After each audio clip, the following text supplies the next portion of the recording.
Приветствую вас, в эфире Радио Келодан. Death Stranding 2, игра, которую я ждал не с надеждой, но с опасениями. Сложно было представить, что можно что-либо добавить, пусть к не идеальному, но настолько цельному и завершенному произведению. Если вы видели мой прошлый разбор, вы, возможно, согласились бы со мной, что в финале игры была поставлена уверенная точка. Но оказалось, что все-таки уверенное многоточие. Кстати, этот разбор, скорее всего, никогда бы не был написан, если бы не ваши просмотры, лайки и комментарии к прошлому. Это действительно очень мотивирует. Так что да, вы, зрители, виноваты в том, что теперь есть еще и вот это видео с каким-то сумасшедшим хронометражом. И чтобы его не растягивать еще больше, погнали разбираться с игрой.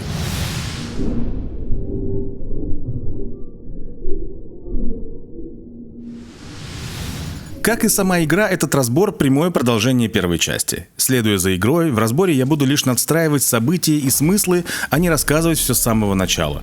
Поэтому, если вы еще не разобрались со значениями палок и веревок, не знаете, почему кипу, а не ловец снов, я настоятельно рекомендую начать с моего разбора первой части игры, а затем возвращаться к этому видео. Здесь мы как раз продолжим с того места, где он закончился. Луиза.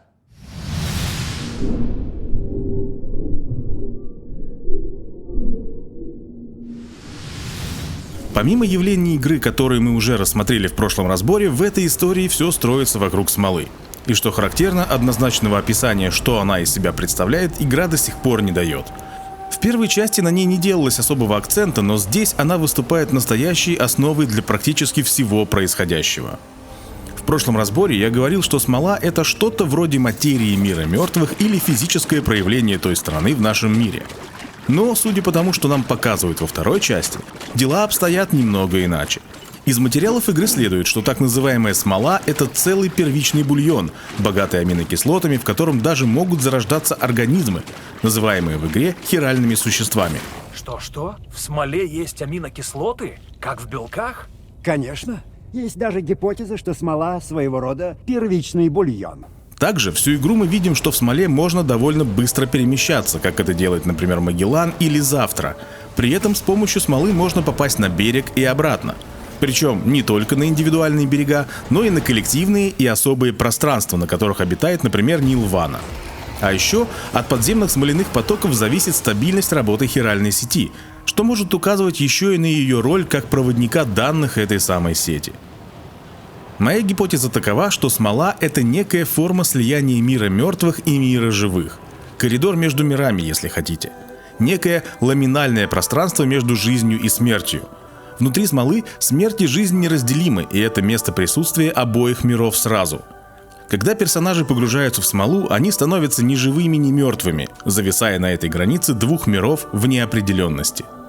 Визуально это подтверждается тем, что во время путешествия в смоле мы видим живых персонажей черно-белыми. В игре так часто показывают души мертвецов. И здесь есть тонкий момент. Я говорю именно о мире мертвых, а не о береге. Берег сам по себе тоже пространство между жизнью и смертью, откуда путь в мир мертвых лежит через море.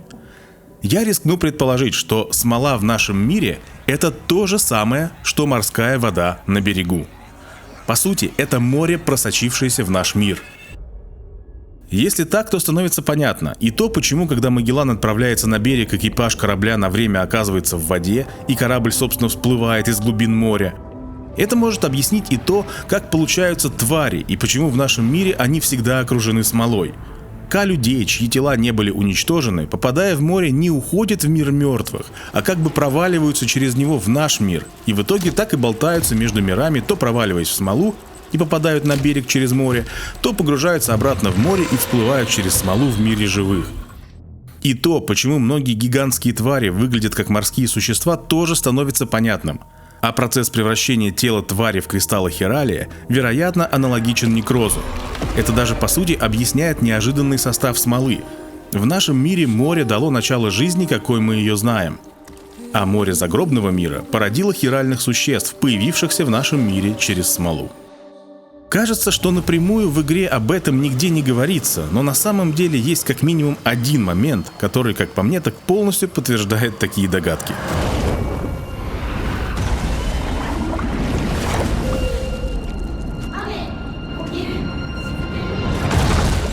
Дальше в разборе мы еще будем возвращаться к этой теме.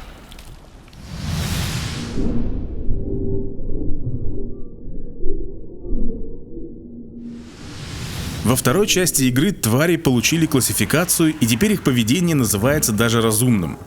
Первый тип тварей – те, которые условно видны. Они парят над землей и ищут живых людей. В первой части это были только так называемые слухачи, которые ищут жертву, ориентируясь на звуки. Во второй части к ним добавились еще и смотруны. Они не могут слышать, но могут видеть людей. При этом они сами видимы даже людям без дум. Считается, что это подвид слухачей, появившихся в результате их адаптации. И здесь мне снова хочется вспомнить предположение о единстве моря и смолы. Получается, что твари не просто стагнируют, но в этом океане действительно развивается жизнь. Другая, совершенно нам непонятная и чуждая, но тем не менее поднимающая вопрос, правильно ли мы в принципе, в рамках игры естественно, понимаем такие явления, как жизнь или смерть. Второй тип тварей – это охотники. Они как бы сидят в засаде в смоле и ждут, когда смотруны или слухачи обнаружат жертву.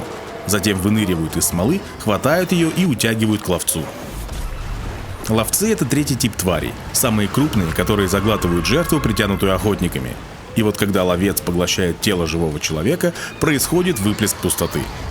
Ловцы похожи на огромных полумифических животных, нередко с признаками морских существ. Возможно, это тоже форма мутации или слияния умерших существ из разных эпох в прибрежных водах берега. По ходу игры выясняется, что ловцы не всегда соседствуют со слухачами и охотниками. Иногда они встречаются сами по себе. А бывает и так, что ловцов не оказывается на территории с остальными тварями. И в таком случае человек, попавший к тварям, погибнет, сам станет тварью, но не спровоцирует выплеск пустоты.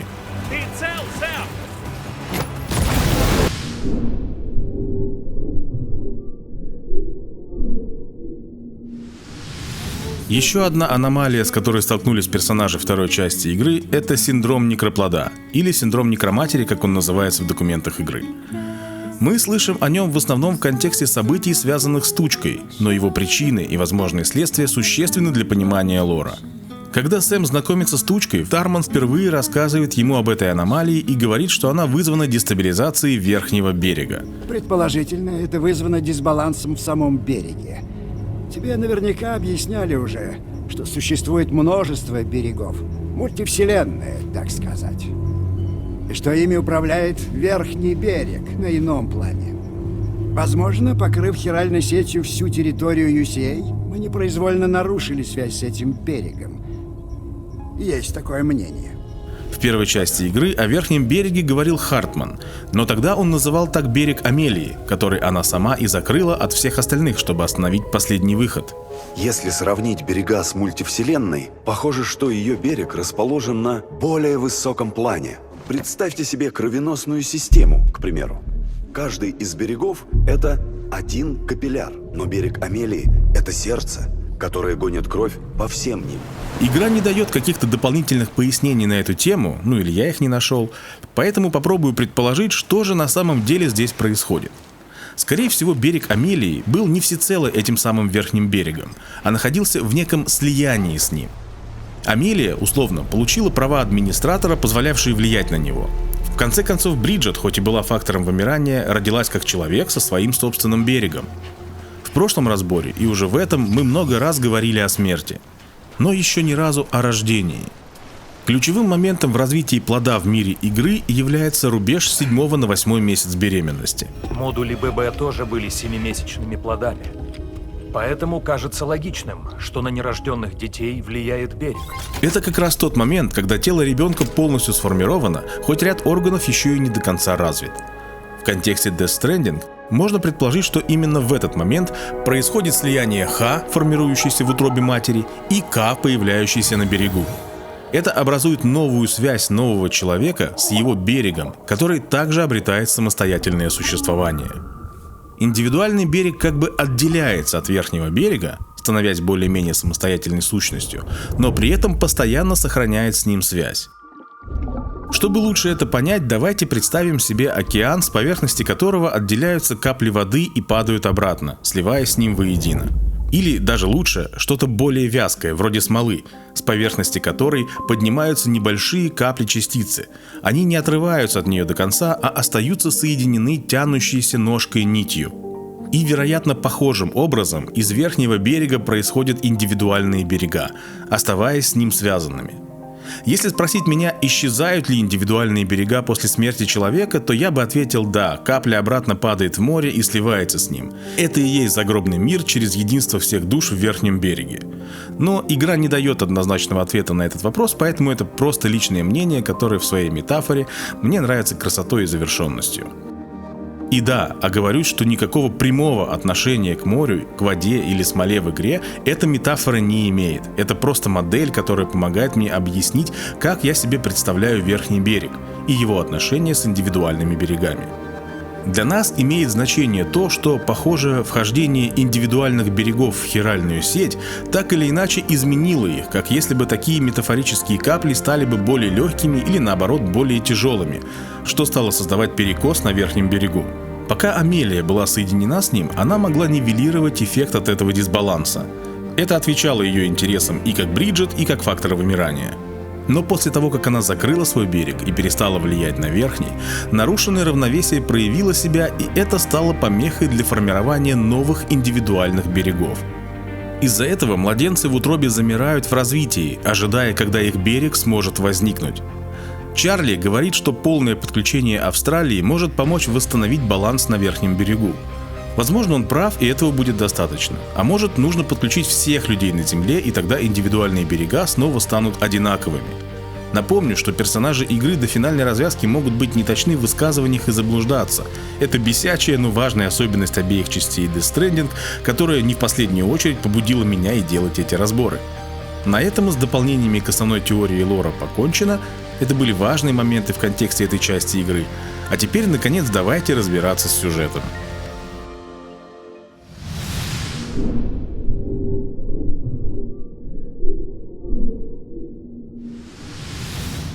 Итак, события второй части игры произрастают из истории, случившейся примерно за 10-15 лет до окончания событий первой части, когда Бриджес активно разрабатывали хиральную сеть и изучали Bridge Baby.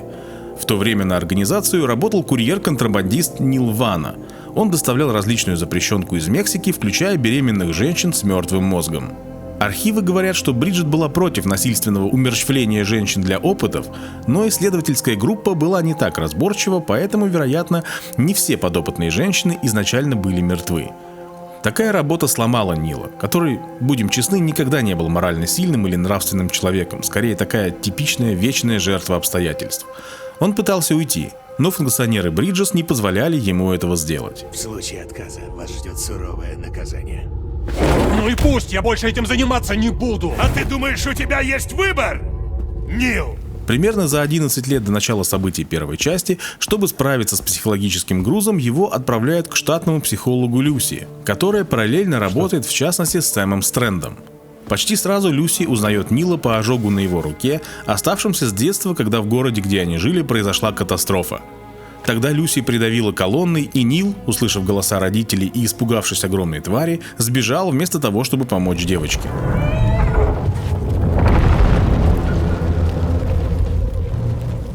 Помоги! Прошу!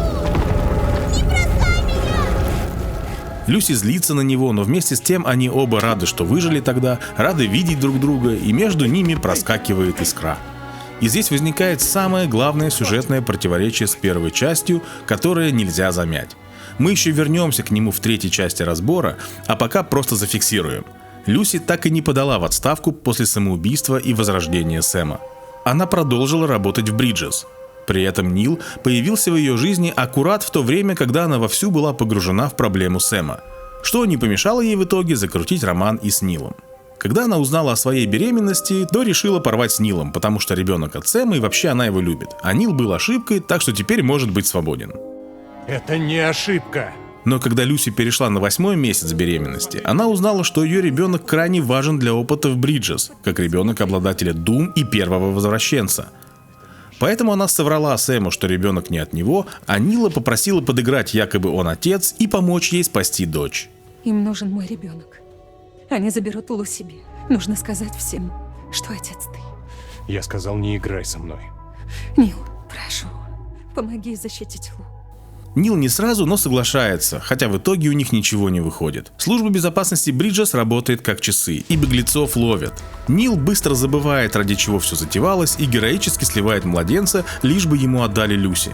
Этот ребенок бесценен для нас. Но она выживет. Выживет.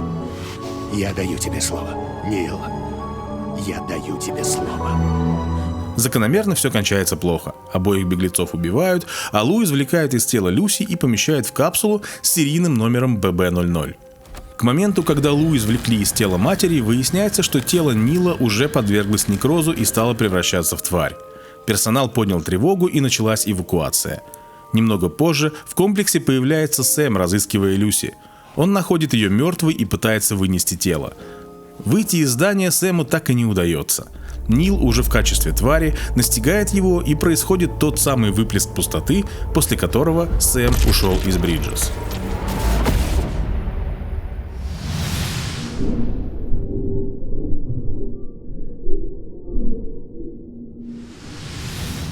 Когда хиральная сеть только разрабатывалась, главным ее компонентом, необходимым для связи с берегом, были Bridge Baby, так называемые жертвенные ББ.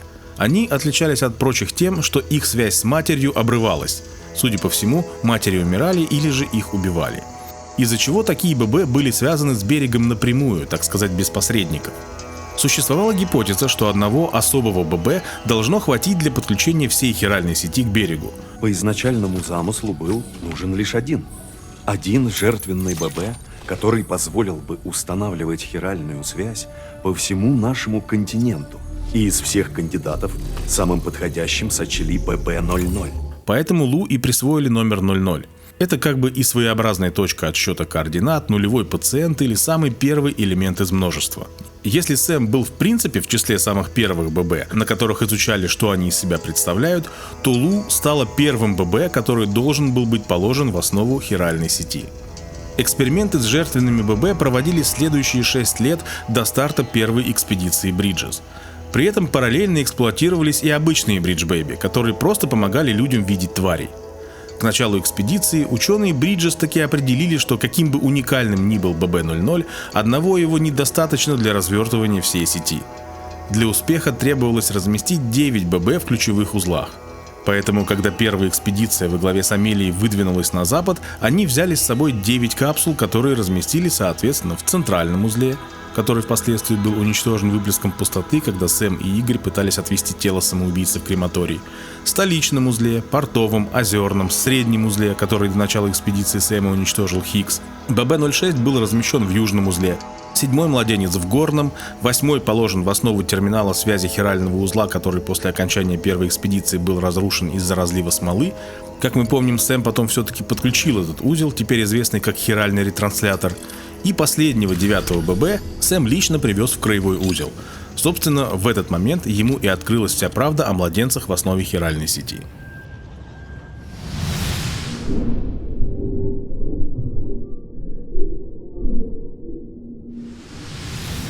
Так или иначе, от BB-00 решили избавиться. И здесь мы можем только гадать. Либо эксперименты настолько перегрузили Лу, что дальнейшая ее эксплуатация как жертвенного ББ стала невозможной, либо выводу Лу из игры поспособствовала Бриджет, а вполне вероятно имело место и то, и другое. Извини, но этот ББ превысил свой лимит. Остается только утилизация. Я хочу напомнить, что Амелия на берегу, помимо прочего, грезила о всех возможных вариантах будущего. Причем не только катастрофических, но и оптимистичных. У меня было столько грез о будущем. Я не знала, каким из них верить. И Бриджет, вне всяких сомнений, действовала с учетом возможных вариантов. Ее способность предугадывать события наперед мы уже видели в первой части игры. Мы сплели их из ДНК президента Стрэнд. Они действуют как узел, связывающий нас. Президент предвидела, что все так и будет. Так или иначе, BB-00 решили вывести из эксплуатации и уничтожить. Но вместо уничтожения капсулу отправили на склад, присвоив ей номер BB-28. Эту махинацию провернула лично Бриджет, подделав записи об уничтожении BB-00 и переписала реестровые данные с присвоением нового номера. Настоящий ББ-28 был уже кремирован, некий очередной ББ уничтожается, и тут же на его месте появляется особо никем не учтенный двойник, который, судя по всему, числится только на складе, но не в реестрах активных, скажем так, устройств. Я сверил все параметры с самыми актуальными записями в базе данных UCA. Нет никаких оснований полагать, что ББ-28 уцелел. Все это, Сэм, говорит о том, что ББ, с которым ты путешествовал по Америке, Лу, никогда не числился в официальном реестре. Кстати, интересный момент. К какой тогда некроматери Дедман в первой части игры подключал Лу, когда забирал ее на корректировку синхронизации между миром живых и мертвых, если ее мать давно умерла? Избыточный уровень стресса. Нужно просто вернуть ребенка в утробу матери. Она в реанимационном отделении столичного узла. С мертвым мозгом, конечно. То есть некромать. Верно. В отсутствие поддержки некроматери, логично, что Лу держали в резерве. Еще 4 года спустя Бриджес таки разыскали Сэма, который, сам того еще не знает, должен отправиться помогать утилизатору Игорю Фрэнку избавляться от трупа самоубийцы. И чтобы операция прошла успешно, Игорю выдают некого барахлящего ББ. ББ что ли не работает? Не пойму. И здесь, я уверен, также не обошлось без Бриджет. Во-первых, официально ББ-28 уже не должно было существовать, поэтому в стандартной ситуации его бы просто никто не смог Игорю выдать. А во-вторых, какую бы игру ни играла Бриджет, но не могла она пустить на самотек судьбу своей фактической внучки. Тем более, учитывая, как она не просто дорожила Сэмом, а была буквально им одержима. В конечном итоге, хоть и в результате трагических событий, Лу все-таки попадает к Сэму, и вместе они совершают путешествие через всю Америку. Первая экспедиция Амелии, прошедшая с востока на запад Америки и установившая терминалы связи, в какой-то момент разделилась. На середине пути экспедиция Амелии разделилась. Первая группа пошла на запад, вторая свернула на юг, в Мексику. Когда Сэм завершил объединение UCA хиральной сетью и остановил последний выход смерти, он скрылся с Лу на границе с Мексикой, где UCA не смогли их найти. В прошлом своем разборе я был неправ, когда сказал, что после всех событий игры в мире перестали идти темпоральные дожди.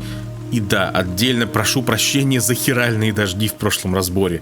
Я сам удивился тому упорству, с которым из раза в раз повторял в тексте эту засевшую в голове ошибку. Так вот, мне показалось, что в дальнейшем человечество, если и вымрет через тысячелетия, то само по себе, а не в результате выхода смерти. Но нет, само по себе вымирание никуда не делось и не прекратилось.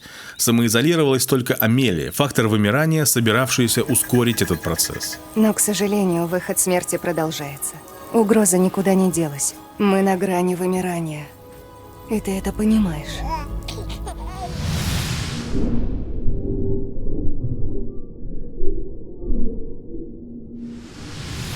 Пока Сэм занимался расширением хиральной сети в Америке, южнее, в Мексике, ученые лаборатории геофизических исследований обнаружили необычных птиц, а позже и сумчатых животных, которые раньше не встречались в этой местности.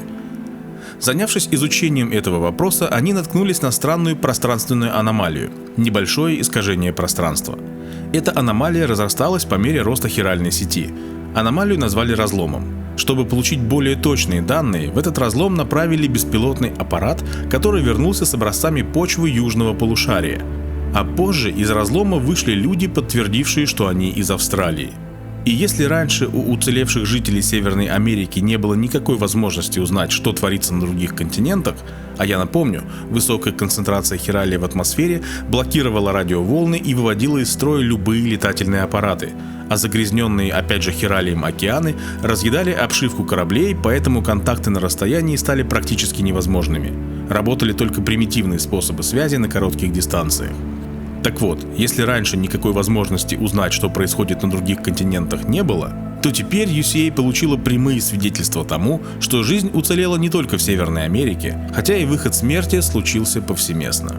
Ученые вместе с Бриджес занялись изучением разлома и впоследствии снарядили экспедицию в Австралию для прокладки инфраструктуры для будущей хиральной сети.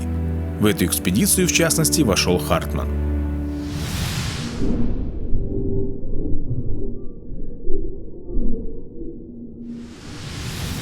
Для автоматизации и поддержки работы курьеров внутри хиральной сети корпорация ASAP, или Автоматическая служба адресной помощи, занялась разработкой программы ASAD – автоматической системы адресной доставки. Эта программа должна была управлять логистикой, а также синхронизировать работу курьеров и роботов-доставщиков. Но вскоре после того, как Сэм подключил всю UCA, на территории, где располагалась инфраструктура ASAP, произошел выплеск пустоты. В нем погибли 4000 сотрудников корпорации и был уничтожен информационный центр ASAD. Но произошло нечто необычное. Души этих сотрудников оказались не просто на коллективном берегу, а слились там в единую сущность, как бы синхронизировались друг с другом и хиральной сетью через серверы ASAD. И здесь есть противоречивый момент. Президент, а на самом деле коллективная сущность, говорит, что слияние с сетью произошло в результате того, что на берегу оказались и сервера ASAD. В тот момент души людей и серверы ASAD оказались выброшены на один и тот же берег. Что как минимум странно, неодушевленные предметы не имеют берега. Вероятнее всего речь идет о том, что поскольку хиральная сеть использует берег как средство передачи данных, К умерших оказались также связаны с сетью, и изначально на берегу оказались не столько сервера ASAD, сколько своего рода интерфейс связи с сетью, посредством которого новая сущность могла продолжать взаимодействие и с нашим миром. Они поняли, что сделались частью конвергенции. Позже в игре Тарман также поясняет, что ASAD все-таки удалось создать и физические сервера на берегу. Для этого они смогли математически рассчитать координаты пересечения смоляных потоков с их коллективным берегом. По этим координатам ASAP направили грузовые корабли с материалами, необходимыми для построения серверов на берегу. Эти серверы позволили окончательно слиться душам с системой ASAD в нашем мире. Именно тогда программа стала называться ASAD 4000, став не просто инструментом, а сущностью с самосознанием, взявшей на себя в том числе управление корпорацией ASAP. Слившись с серверами на берегу, они смогли производить самые сложные вычисления и использовать их результаты в нашем мире. Это привело к тому, что ASAD показала себя как бесконечно эффективная система управления не только доставками, как было сначала, но и в целом всеми сферами человеческой деятельности. Эффективность ASAD быстро сделала бесполезной работу курьеров людей. Роботы ASAP стали справляться с доставкой куда лучше. Из-за этого Bridges перестали заниматься доставками, поручив это ASAP. В процессе становления новой системы управления ASAP занялись разработкой нового Кьюпида, который, к слову, уже не требовал размещать в узлах хиральной сети жертвенных ББ. Вместо этого должны были использоваться берега людей, что открывало возможность к полному контролю над всеми, кто подключен к хиральной сети. К созданию такого Кьюпида захотели привлечь Локни. Она увидела в этом фундаментальную угрозу свободе человечества, поэтому отказалась. Но Дай Хардман, который тогда еще был президентом UCA и разделял опасения относительно того, что из себя представляет ASAD и какие цели преследует, связался с ней и попросил сделать вид, что она согласна. Он хотел, чтобы она внесла в протоколы нового Кьюпида возможность не только подключать, но и разрывать связи. Данный Кьюпид предназначен не только для создания связей, но и обрыва. Я говорю о связи между нашей системой и миром мертвых. В итоге их шалость удалась, и ASAD ничего не заподозрили. Тем не менее, высокая эффективность системы показала, что она гораздо лучше справляется с управлением UCA. Поэтому правительство Дай Хардмана передало большинство полномочий корпорации ASAP, которая по официальной версии занималась обслуживанием инфраструктуры хиральной сети и координацией усилий по удовлетворению потребностей граждан UCA. В этом был и политический смысл. После выхода смерти государства фактически перестали существовать, но люди, проживавшие на тех или иных территориях, все равно пока еще в той или иной степени ощущали свою принадлежность к странам. UCA была заинтересована в расширении хиральной сети, но если бы сетью занималась правительственная структура, это могло бы вызвать дополнительное сопротивление. Поэтому хиральная сеть стала такой вот неправительственной коммуникационной сетью, вроде интернета, которую прокладывала частная компания исключительно для целей коммуникации и транспортировки. По крайней мере, так заявлялось официально. Это не UCA приняли финальное решение, а ASAP – частная корпорация. UCA в данном случае абсолютно ни при чем. Сам же Дай Хардман сложил с себя полномочия и исчез. Но не сразу и не бесследно.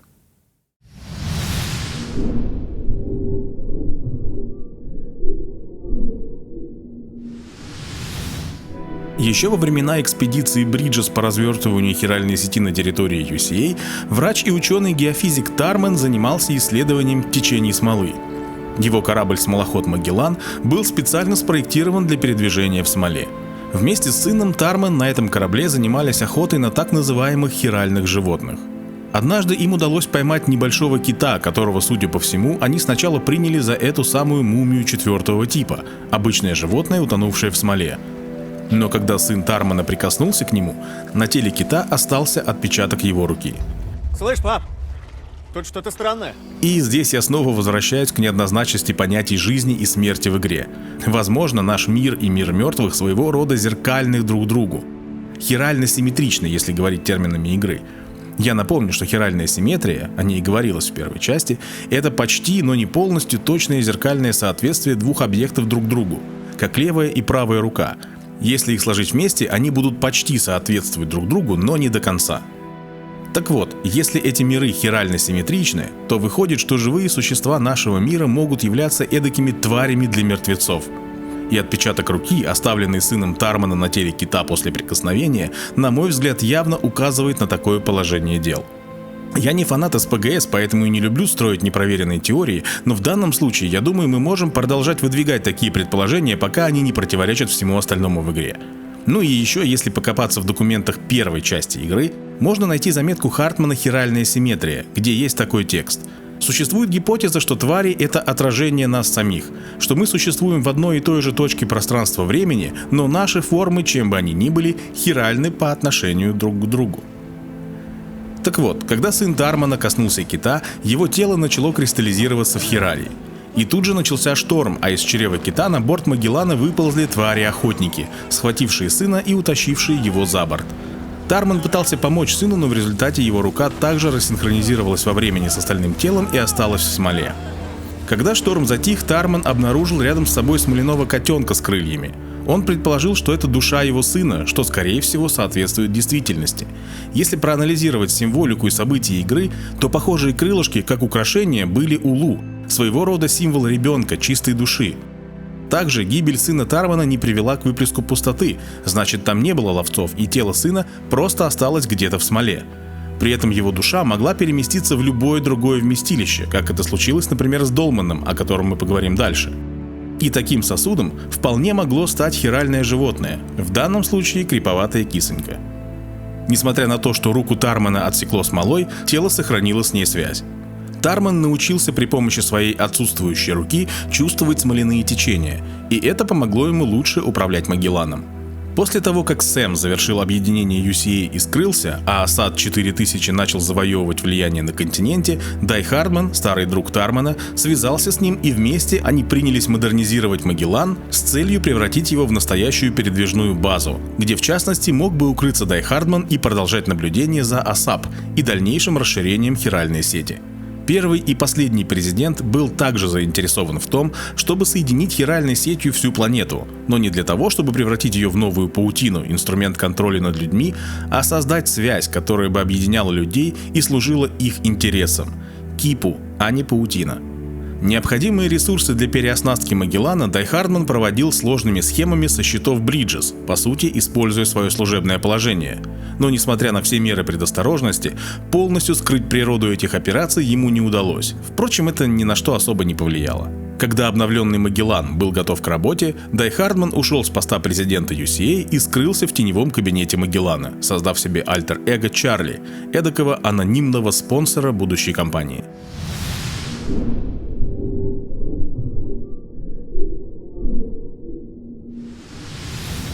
Дай Хардман знал, что для расширения хиральной сети в Мексику и дальше в Австралию, на тот момент о разломе было уже известно, АСАП захочет привлечь частного подрядчика, который никаким образом не был бы связан с правительством UCA. Опять те же политические игры в нейтральный характер глобальной сети. Естественно, он хотел по возможности контролировать этот процесс, и здесь все сложилось самым удачным образом. С одной стороны, расчеты Асада показали, что лучше всех с подключением Австралии справятся именно Сэм и Фреджайл, поскольку именно они сыграли ключевую роль в подключении сети в Северной Америке. Я твердо верю, что расширить сеть до Австралии способны лишь те, кто помог проложить ее здесь. Я про тебя, Сэм. И тебя, Фреджайл. Асад определила, что у вас самые большие шансы на успех в этом деле. С другой стороны, Дай Хардман мог доверять им обоим. Сэма, конечно, нужно было еще разыскать, а вот Фреджайл как раз оказалась в незавидном положении. Из-за того, что ASAP полностью взяли на себя все услуги доставки грузов в UCA, Фреджайл Экспресс оказались не нужны, и Фреджайл была вынуждена закрыть компанию. Дай Хардман под маской Чарли выступил спонсором, который помог ей основать новую компанию Drawbridge и предоставил в ее распоряжение Магеллан как мобильную базу, сделав ее командиром. Его друг и доверенное лицо Тарман стал, извините за каламбур, правой рукой Фреджайл. Их общее предприятие взяло на себя задачи по доставке грузов за пределами хиральной сети, где Асад не могла функционировать. Под свое крыло Фреджайл стала собирать в Дробридже людей с особенными способностями, которые помогли бы ей в работе и в будущей миссии, о которой, судя по всему, Фреджайл была осведомлена.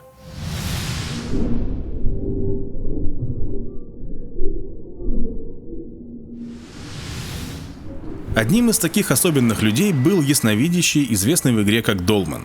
Будучи человеком с Doom-способностями, он имел прочную связь с миром мертвых и проводил спиритические сеансы.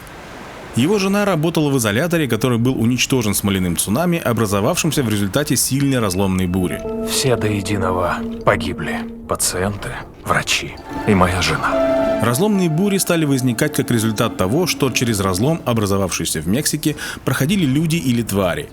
Сила таких бурь никак не зависела от расстояния до разлома. Такие обстоятельства, кстати, стали веским поводом для UCA взять под контроль разлом, чтобы по возможности контролировать перемещение через него. Приготовься, Сэм. Это разломная буря. Изолятор, в котором работала жена Долмана, был уничтожен. И пациенты, и персонал стали тварями. Его дочь, скучавшая по маме и знавшая о способностях отца, уговорила его попытаться связаться с душой матери. И вместе они проникли на территорию бывшего изолятора. Это была идея дочери. Она очень хотела снова увидеть маму. Как и следовало ожидать, слухач, который стала ее мать, дочь не узнала, и охотники затащили их обоих в смолу. Судя по всему, в том месте также не оказалось ловцов, поэтому отец и ребенок просто погибли в смоле, а их тела мумифицировались. Но в последний момент Ка дочери не попала на берег, а перешла в куклу, которую девочка принесла с собой. Умирая, Долман смог спасти душу дочери, вытолкнув ее из игрушечного сосуда, и она смогла отправиться в мир мертвых, а сам отец оказался запертым в кукле вместо нее. Несмотря на эти события, он смог сохранить глубинную связь с тварями и миром мертвых. В таком состоянии его и разыскала Фреджайл, предложив присоединиться к команде Дробриджа. А я, между прочим, тебя уже обыскалась, мистер Ясновидящий. А хочешь поработать на меня?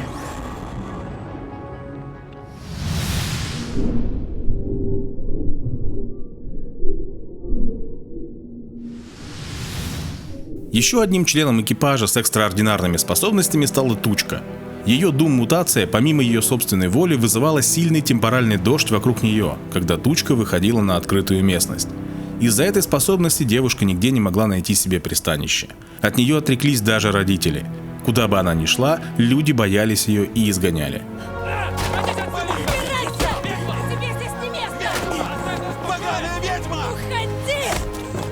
Отчаявшись, она присоединилась к Бриджес в рамках инициативы по сохранению генетического разнообразия и прибегла к искусственному оплодотворению. Но даже сотрудники Бриджес, когда узнали о ее способностях, испугались и прогнали ее. Ей было совсем некуда идти, и после долгих скитаний она даже задумалась о самоубийстве. И в этот момент ее разыскала Фреджайл. Она заметила, что в непосредственной близости к Тучке идет совсем другой дождь, который в Дробридже назвали сердцевинным. Этот дождь действовал противоположным образом, отменяя действие темпорального дождя.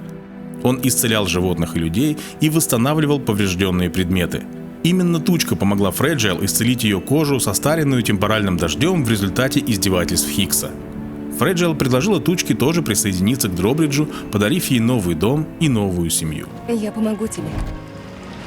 Вам обоим. Буду вашим зонтиком. Мы явим миру надежду, что несет твой дождь.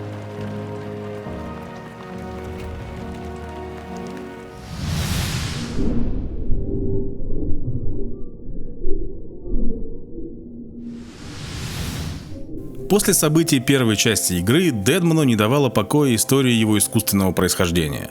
Побывав на чужих берегах и увидев их своими глазами, он осознал свою неполноценность, как ему показалось. Поэтому полностью погрузился в изучение берега, Ка и Ха. Здесь я хочу сделать небольшой дисклеймер.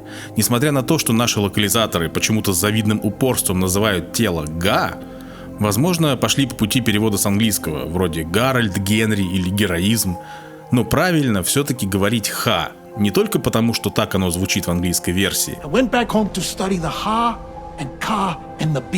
но и академическая транскрипция древнеегипетских текстов звучит как Ха, поэтому будем говорить правильно. Так вот, Дедман активно занялся изучением этих явлений, и как только появилась возможность, перебрался в Мексику. В бывшей лаборатории геофизических исследований было накоплено огромное количество данных о береге. Я скоро умру. Остаток дней я решил посвятить науке. Вот почему я здесь. Я хочу исследовать берег. Здесь столько данных, Сэм. О структуре берега, о прыжках по берегам, о связи между берегом и разломами. Прорва ценнейшей информации. Ее мало нам для решения всех загадок, но хватило мне, чтобы сделать невероятное личное открытие. У меня все же есть берег! Неважно, как я явился на свет. Я жил как человек. А потому, как и все люди, имею свой берег. Я никакая не машина. Я человек с Га и Ка и с берегом в придачу. Это открытие примирило его с тем, что жизнь Дедмана уже подходила к концу. Его тело, искусственно выращенное и дополненное донорскими органами, уже умирало. Но теперь, когда он точно знал, что, как все люди, он после смерти отправится на берег, а не исчезнет бесследно, у него появились новые цели и надежда на то, что их удастся достигнуть. Попав на берег в результате изысканий, он также обнаружил у себя и дум-способности, а изучение данных лаборатории о связи берега со смолой и прыжках между берегами, судя по всему, помогло ему научиться и самому осуществлять такие манипуляции. Перед смертью Дедман позаботился о самых важных с его точки зрения вещах. В первую очередь он собрал информацию об ББ-28. Это он выяснил, что был другой ББ с таким же серийным номером и почистил всю информацию о Лу. После его манипуляций с точки зрения Бриджеса остался существовать только один ББ-28, который был утилизирован 4 года назад. Не до конца понятно, как тогда в системе значился ББ Сэма, с которым он проделал весь путь через континент, но здесь можно допустить, что Дедман стер вообще все упоминания о том, что у Сэма был хоть какой-то ББ. Как обладатель Doom, он в принципе мог проделать весь путь в одиночку. Вместе с этим он собрал набор необходимых прививок для Лу и записал обращение для Сэма, в котором рассказал о ситуации вокруг разлома, о своих последних месяцах жизни и о Лу. Я подготовил вам подарки. Подборку вакцин, которые надо будет вводить поэтапно. Чтоб жизнь Лу была долгой и здоровой. Видимо, уже тогда он знал, что подключать Мексику будет именно Сэм. Что, впрочем, неудивительно. Вряд ли он полностью потерял связь с Фреджайл и Дай Хардманом. Да и лично Фреджайл позже скажет Сэму, что Дедман хотел, чтобы он подключил лабораторию. Во-первых, Дедман. Он сейчас трудится в лаборатории на юге Мексики. И он кое-что хотел сказать тебе лично. Также Дедман завещал свое сердце Хартману, как резервное. Собственный орган ученого уже был сильно изношен из-за огромного количества циклов смерти и реанимации. У него мое сердце. То есть ты хочешь сказать это? Мой прощальный подарок Хартману, да. По его просьбе я завещал ему свое сердце перед тем, как уйти на берег. Его собственное ослабело от чрезмерных нагрузок. В случае чего, мое послужило бы страховкой. Сам Хартман отправился в Австралию с первой же экспедицией через разлом, которую организовала АСАП по поручению Бриджес для развертывания инфраструктуры будущей хиральной сети. Там он занялся картографированием берега, чтобы определить оптимальную стратегию подключения нового континента. Дедман же, оказавшись на берегу после смерти, видимо, не стал торопиться с окончательным уходом в мир мертвых и продолжил свои эксперименты с открывшимися ему новыми возможностями. И где-то там же, на берегах, затерялся еще один персонаж, о котором нельзя было забывать.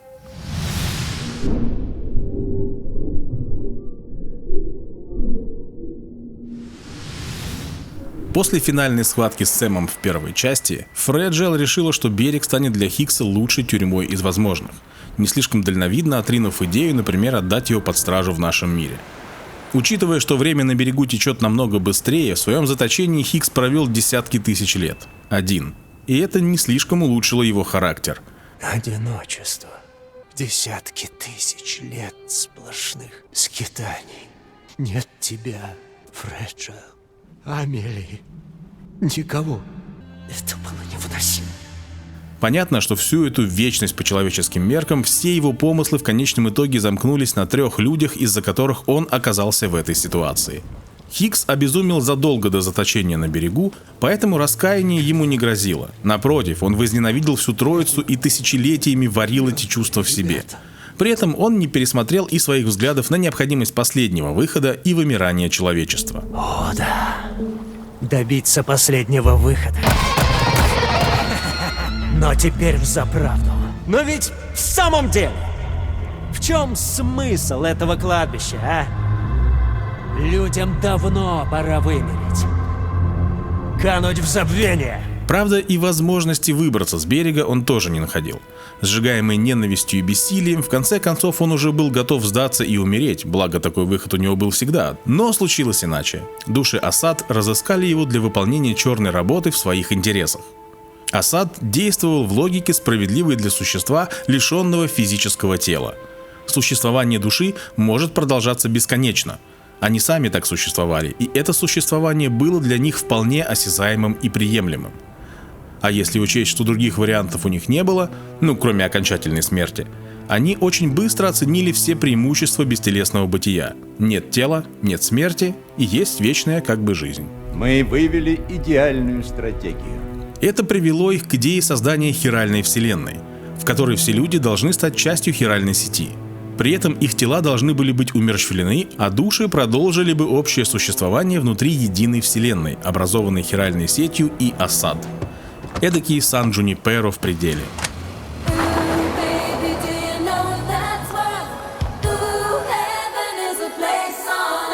Для этого в нашем мире они уже разрабатывали новый Кьюпид, не подозревая, что Локни прописывает там ряд бэкдоров как раз на какой-то такой случай. Хикс же, по их задумке, должен был сыграть роль стимула, который подтолкнул бы людей к объединению. Асад создали для него меха-призраков, металлические корпуса роботов, удерживающие внутри себя смолу.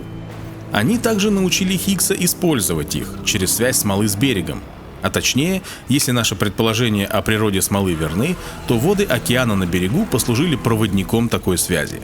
В игре не уточняется, кто именно управлял всеми этими марионетками, но поскольку мы видим, что, во-первых, Хикс может при необходимости вселяться в других призраков, как это было с меха-самураем, во-вторых, он действует достаточно автономно, атакуя Сэма или распространяя оружие среди населения, а в-третьих, Асад прямо сказали Сэму, что они не способны убить, все это наводит на мысли, что все меха-призраки подчинялись воле Хикса.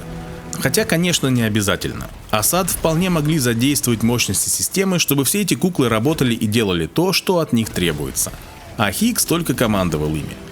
Но, так или иначе, армия меха-призраков подчинялась приказам Хикса. При этом все меха-призраки могли использовать смолу для быстрых перемещений на небольшие расстояния в нашем мире.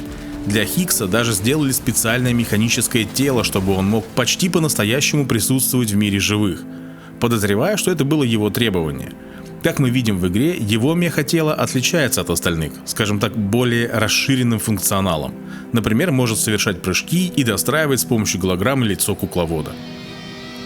Естественно, Хикс ухватился за такое предложение, потому что он увидел в нем как минимум возможность отомстить хотя бы 2 ненавистным ему людям.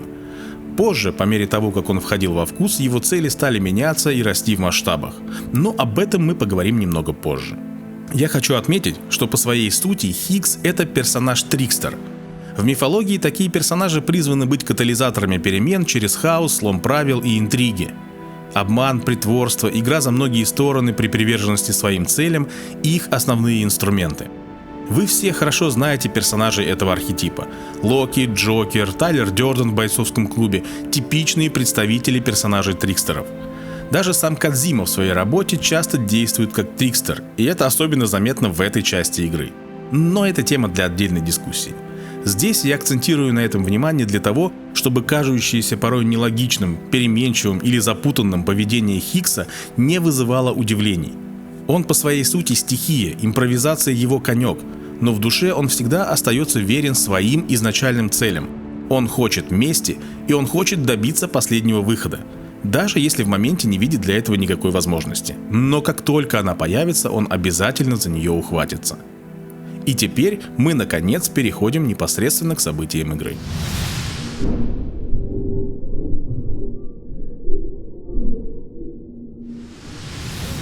Сэм скрывается с Лу где-то на границе с бывшей Мексикой. Они ведут тихую, уединенную жизнь. Сэм подрабатывает курьером, выполняя небольшие частные заказы вдали от UCA, где его никто не знает. Но ASAP решил расширить сеть на территорию Мексики, и в один прекрасный день в жизни Сэма снова появляется Фреджайл, которая наконец смогла его разыскать. Есть готовил?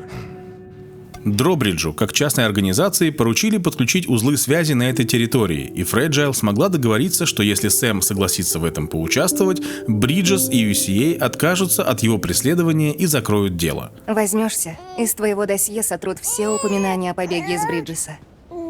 Больше не нужно будет прятаться. Правда, она пока не знает, что Лу стараниями Дедмана уже в безопасности, поэтому не может обещать, что компания забудет и про ББ-28. С Лу все немного сложнее. Все-таки собственность Бриджеса. Придется что-то придумать. Все взвесив, а также узнав о возможности повидаться с другом, Сэм, хоть и без особых восторгов, соглашается выполнить заказ. В его отсутствие Фреджайл обещает присмотреть за Лу. Из-за частых разломных бурь на территории рядом с лабораторией держится высокий уровень хиралия, и твари проявляют повышенную активность. Но разобравшись со всеми сложностями, Сэм таки добирается до лаборатории и подключает ее к хиральной сети. Там он видит запись Дедмана, который рассказывает ему о существовании разлома портала в Австралию и о том, что экспедиция ASAP уже отправилась туда устанавливать инфраструктуру для будущей хиральной сети. Брифинг прерывается, когда новая разломная буря вызывает появление гигантской твари, с которой Сэму приходится разобраться.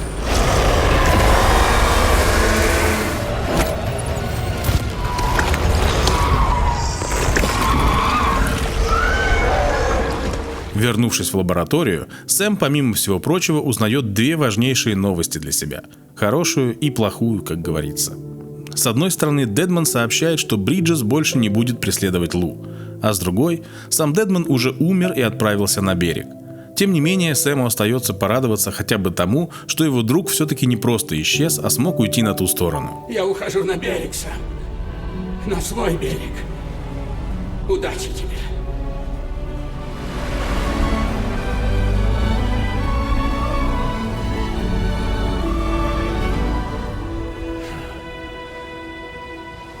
Забрав прощальный подарок, прививки для Лу, Сэм отправляется домой. Но на полпути назад ему приходит сообщение, что на его убежище совершено нападение. Обнаружено вторжение. Обнаружено вторжение. Тревога 5-го уровня. Приближается несколько неопознанных вооруженных лиц. На убежище напали.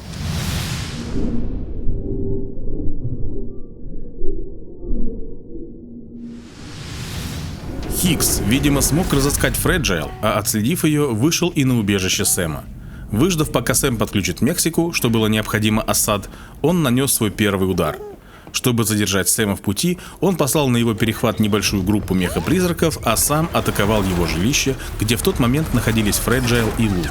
Фреджайл пробовала убежать вместе с ребенком, но ее подстрелили, а Хикс завершил дело. За мгновение до этого Фреджайл пыталась прыгнуть вместе с Лу, но у нее не вышло. Она не могла взять ее с собой, поскольку при прыжке может перемещаться только один человек и его оборудование. Я не могла так подумать о Лу. Не было никакой возможности сбежать вместе. Она вернулась и пыталась спасти хотя бы девочку, но в момент выстрела прыжок совершила не Фреджайл, а Лу. И то, что нам с Лу в принципе удалось переместиться, не моя заслуга. Ребенок Сэма оказался действительно наделен экстраординарными способностями. Вдвоем они попали в место, подобное берегам войны Клиффорда Унгера. Мир, сотканный из отголосков катастроф, где в бесконечном цикле существовали души людей, погибших в них. Благодаря Лу мы попали к этим заблудшим душам.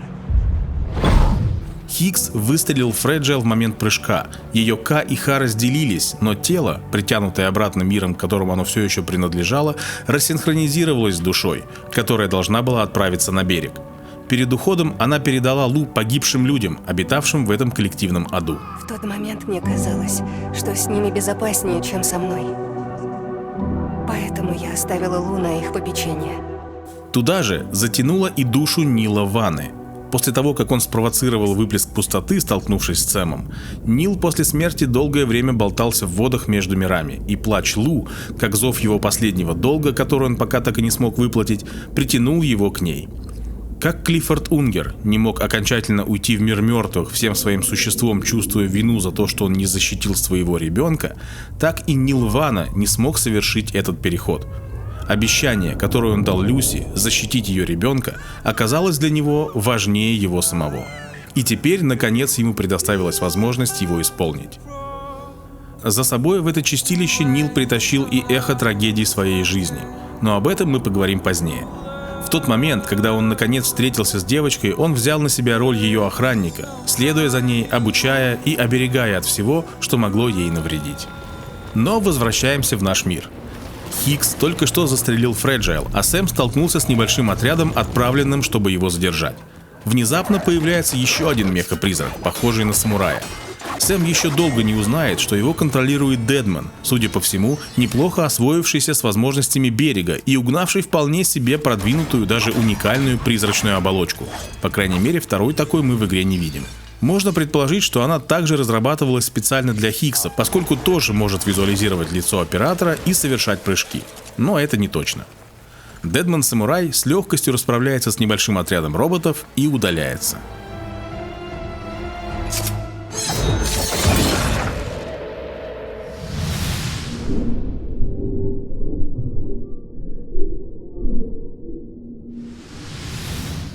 Сэм возвращается в убежище, находит его пустым и разгромленным, пускается на поиски и находит раненую, а на самом деле уже убитую, Фреджайл. Придя в себя и на тот момент вспомнив далеко не все, что произошло, она просит прощения у Сэма, который не хочет и не может поверить, что Лу больше нет. Я не защитила Лу. Мне ужасно жаль. Так жаль. Прости. Его отрицание настолько сильно, что его сознание создает ему устойчивую галлюцинацию, будто душа Лу, ставшая тварью, забралась в капсулу и продолжила существовать там, как призрак девочки. Сэм, что происходит? Ты слышишь? Ты меня видишь? Весь следующий месяц Сэм не живет, а существует. Потеряв Лу, он утратил и смысл своей жизни. Он пьет, пытается покончить с собой, но неизбежно возвращается в реальность, где, как ему кажется, у него ничего не осталось. Только порожденный его же сознанием призрак младенца в пустой капсуле.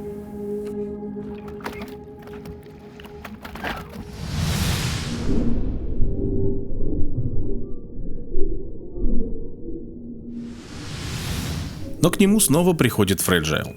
Конечно, она чувствует свою вину за произошедшее, и зная, что она уже умерла, и ее телу осталось недолго жить в этом мире, напоследок она отчаянно хочет помочь Сэму снова ощутить вкус жизни. И немного для себя, провести остаток своей жизни рядом с ним. Ведь мы прекрасно помним, какие чувства она испытывает к нему. Короткий момент в первой части, перед тем, как Сэм сбежал от Бриджес, не оставлял никаких сомнений. Не притворяйся, что ты все такой же. Ты научился касаться, чувствовать. Ты сблизился с людьми, с нами. Все, чего я касаюсь, умирает.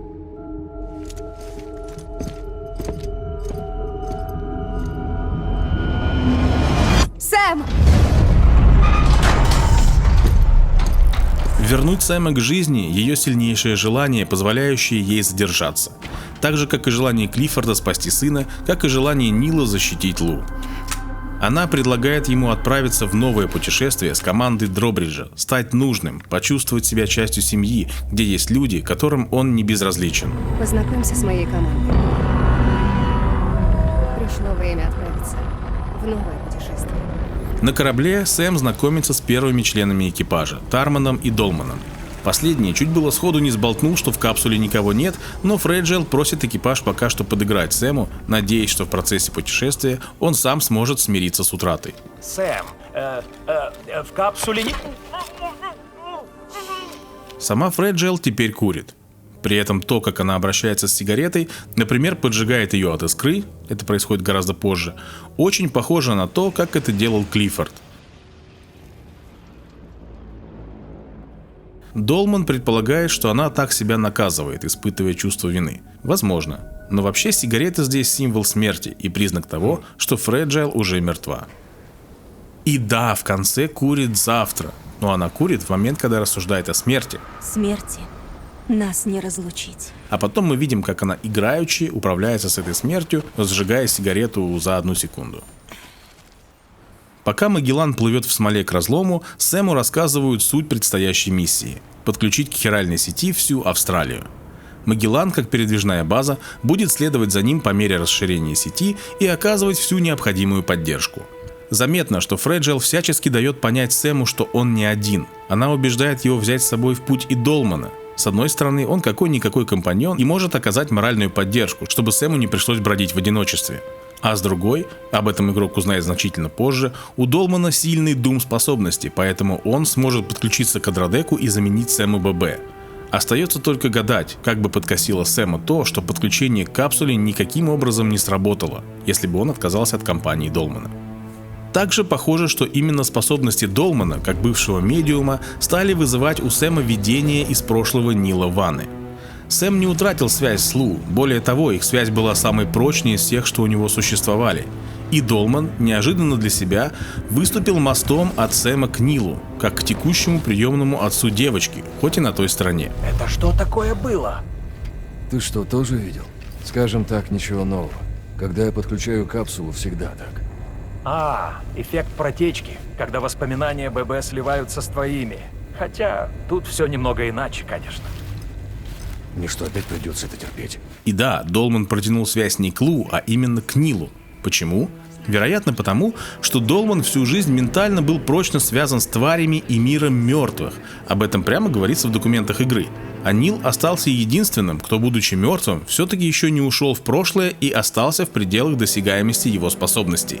Люси умерла окончательно, а Лу осталась жива. Поэтому ближайшим духом для ясновидящего стал Нил. Для Сэма же все это путешествие из разряда «а что еще делать?». Ему некуда идти и нечем заняться. Смысл утерян, поэтому почему бы и нет. Как он чуть позже говорит, видимо, только на это и гожусь. Когда он подходит к разлому, то сталкивается с группой в красных плащах, похожих на паломников. Они несут гроб с символом, очень напоминающим Амелию, фактор вымирания. Ни персонажи, ни игрок тогда еще не знают, что это члены отряда Хиггса. Находится ли в гробу само мехотело Хиггса? Неизвестно, но скорее всего да.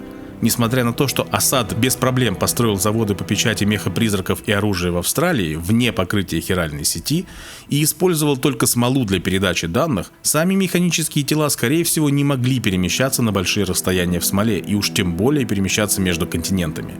Поэтому я предполагаю, что проследив за дальнейшими действиями Сэма и Фреджел в Мексике, Хиггс дал команду переместить свое искусственное тело в Австралию, куда и направлялась экспедиция Дробриджа. Когда процессия исчезает в разломе, возникает очередная разломная буря, вызванная перемещением этих существ. Приготовься, Сэм. Это разломная буря. Причем сильная. Переждав бурю, в разлом входит и Сэм. Оказавшись внутри, Сэм на мгновение попадает в морские воды той стороны. Получается, что разлом — это что-то вроде кротовой норы, место схождения двух точек пространства нашего мира, естественно возникнувший коридор в результате взаимопроникновения миров живых и мертвых.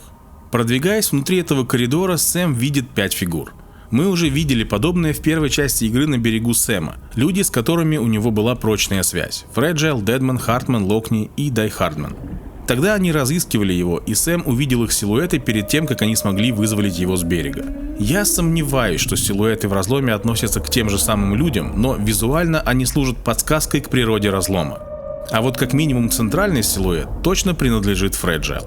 Перед тем, как Сэм выходит наружу, она кладет перед собой сверток, который держала в руках, в точности, как это делает Ка Фреджел после схватки с Хиггсом. Выйдя из разлома, Сэм подключает к хиральной сети терминал и возвращается на Магеллан, который теперь смог переправиться в Австралию. Там он знакомится с Чарли, представленным как спонсор Дробридж. Чтобы Сэму было комфортнее, он предлагает ему типа сымитировать голос Дай Хардмана. Но мы-то знаем, что с этого момента с Сэмом и всем экипажем корабля Дай Хардман фактически говорит от себя своим голосом. Ну а так, Сэм, теперь тебе стало спокойнее? Игрока вводят в курс дела относительно политической ситуации вокруг экспедиции и представляют президента Асап. Он человекоориентированный интерфейс, созданный Асад для упрощения взаимодействия АСАП и остальных людей. Выглядит как пожилой человек с умным лицом, значит будет принят другими людьми. Почти до конца игры нам этого не раскрывают, но дают тонкие намеки, что с ним все не так просто. Например, клеймо на шее или краб на одежде. Президент сообщает, что согласно расчетам Асад, у Сэма и Фреджиэл наибольшие шансы на успех операции, поэтому АСАП и подрядила Дробридж на эту миссию. Чарли заверяет Сэма, что вся команда Дробриджа на его стороне, им можно доверять, и они будут оказывать ему всю посильную помощь. На мгновение Сэм видит Амелию с младенцем на руках, там, где только что стоял президент. Он снова чувствует, что ему дали выбор без выбора, и, как и в прошлый раз, он просто должен идти и делать то, что ему уготовили. Ну что, возьмешься? Уже брался. Видимо, только на это и гожусь.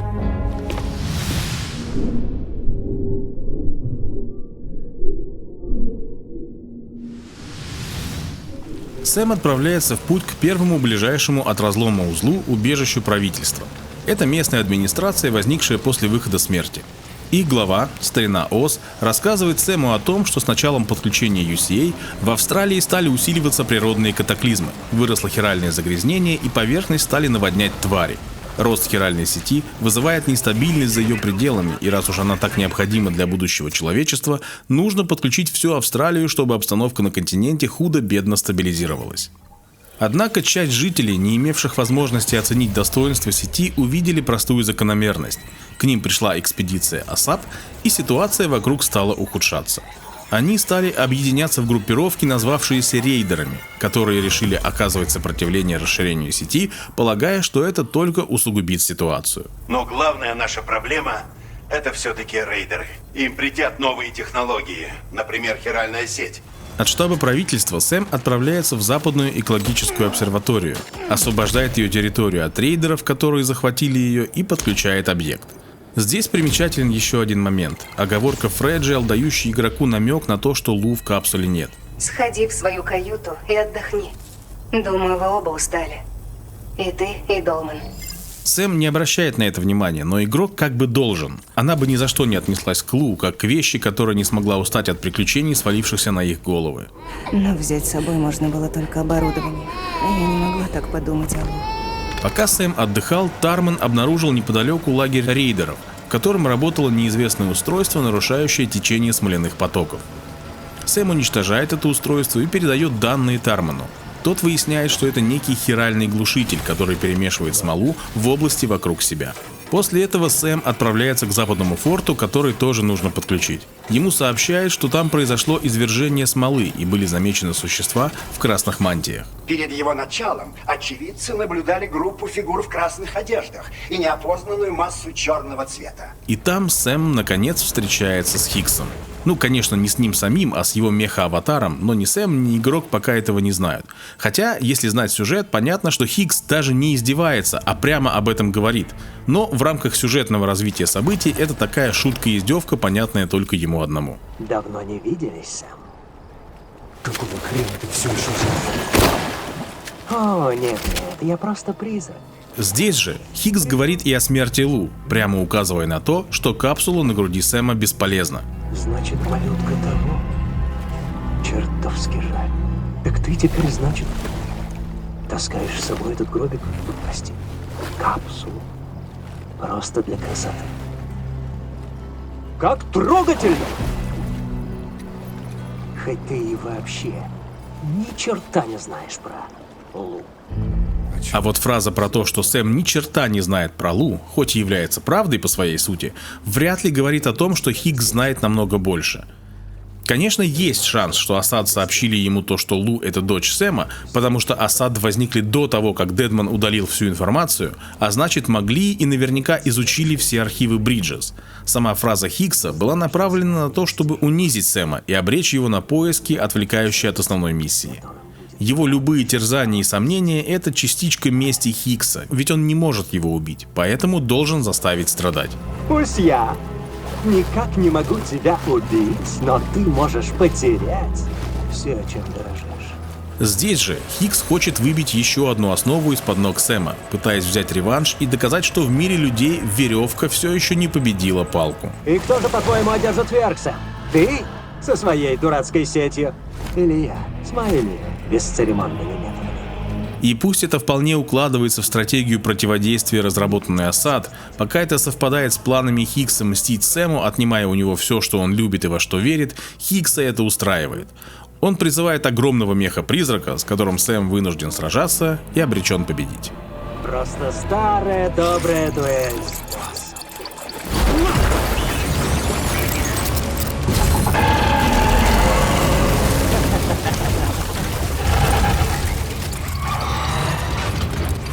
Жестокость или сотрудничество? Вечная дилемма.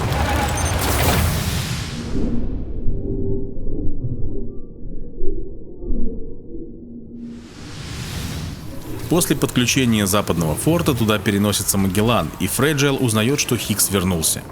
Она вспоминает, что такие же существа в красных мантиях напали и на нее, и хотя она пока не уверена, что ее убил именно Хикс, в конечном итоге, раз все они ему подчиняются, значит произошедшее с Лу — это ее вина, потому что это она оставила Хиксу возможность вернуться. Так она рассуждает. Ты думаешь, это Хикс? Это он напал на Лу? Я видела мельком. Но они все были в красном. Это моя вина. На берегу Амелии он был в моей власти. Если бы я его добила, этого бы не случилось. Не вздумай винить себя. И это осознание в дальнейшем заставляет ее дистанцироваться от Сэма даже тогда, когда она бы этого не хотела. Это не бросается в глаза, но если внимательно смотреть за актерской игрой, которую отлично передает обновленная графика, это становится заметно. Сэм не хочет, чтобы она винила себя, ему и самому это не нужно, и гораздо больше его беспокоит то, что он действительно ничего не знает о Лу. Поэтому просит Фреджайл и команду Дробриджа поискать любую информацию о прошлом ребенка. Фреджайл, конечно, хватается за эту возможность переключить свое внимание и хоть как-то искупить вину. Хоть у кого-то из вас должен быть доступ к архивам UCA, найденным через хиральную сеть. Ладно, Сэм. Попробуем что-нибудь узнать. На Магеллане Сэм видит сон, обрывки событий, произошедших с Фреджайл в момент нападения. Интересно, что проснувшись, он обнаруживает в руках Долмана. Вполне возможно, это был не просто сон, а именно воспоминания самой Фреджайл, доступ к которым он получил через этого ясновидящего. Поскольку Фреджайл уже мертва, такое вполне возможно. На мостике Фреджайл рассказывает Сэму о первой найденной в архивах информации о Лу. О том, что ее мать скончалась после Кесарева, а Лу поместили в резерв с номером уже выведенного из эксплуатации ББ. То есть ты хочешь сказать, что вместо нового серийного номера Лу присвоили старый?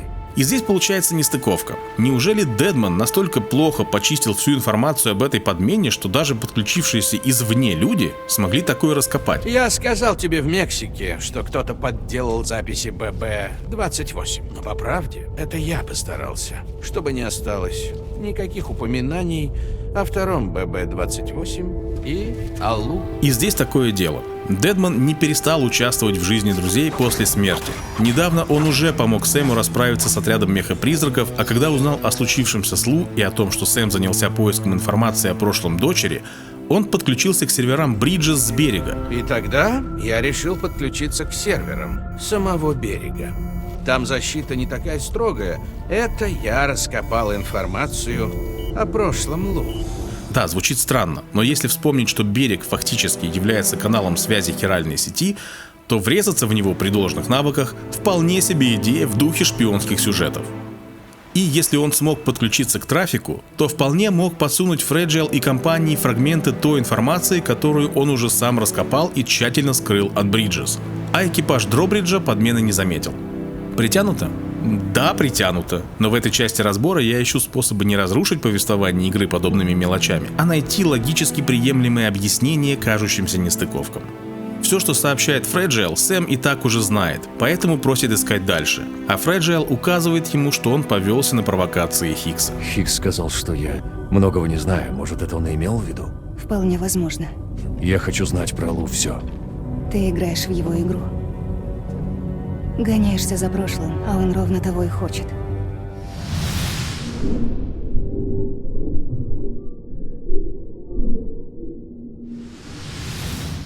Сэм выдвигается на восток и доходит до долины Радуги, станции, занимающейся терраформированием.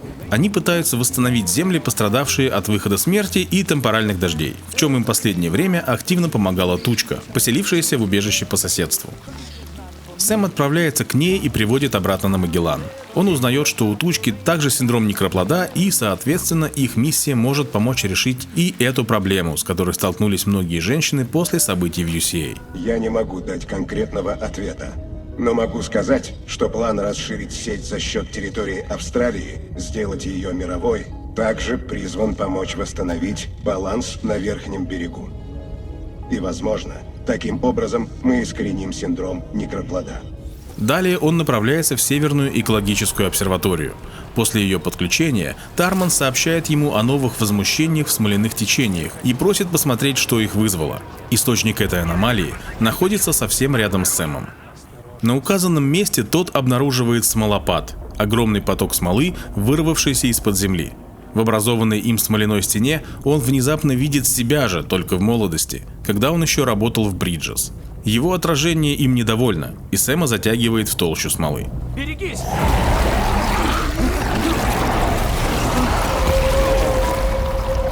Через нее он наконец попадает в то место, где оказалась Лу, и где ее охраняет Нилвана. Обрывок реальности, в котором оказывается Сэм, отражает первую катастрофу в жизни Нила. Фрагменты города, в котором он жил, будучи ребенком, когда его атаковали гигантские твари. Сразу же после перемещения Сэма появляется и Нил в окружении скелетов солдат. Со связанными руками и мешком на голове он не свободен здесь. Узник этого места, связанный данным им обещанием спасти Лу, он почувствовал приближение чужака и появился, чтобы защищать девушку. На залитых огнем и фейерверками улицах среди призраков погибших людей Сэм замечает девушку, которая не похожа на мертвеца. По пути ему попадаются и воины, с которыми приходится вступать в перестрелку, а в конце он сталкивается и с самим Нилом. Когда Сэму удается его победить, Нил, похоже, узнает его, выключает режим воина и неразборчиво называет свое имя, которое Долман слышит как Нирвана. Он сказал Нирвана, подразумевая, что это какой-то мир для просвещенных? Город вокруг рушится, и взрыв не дает Сэму как следует рассмотреть Нила. Зато поблизости он видит ту самую девушку, лежащую без сознания под обломками. Сэм пытается ее вытащить, но на них падает какой-то горящий обломок и снова отбрасывает Сэма. А на месте девушки обнаруживается большой кокон, похожий на саркофаг. И Сэма, и кокон выбрасывает обратно в наш мир. Он относит его на Дробридж, где Тарман и Фреджайл извлекают оттуда девушку, на руке которой обнаруживается что-то вроде присосок с шипами, выстреливающими похожими на смолу выделениями.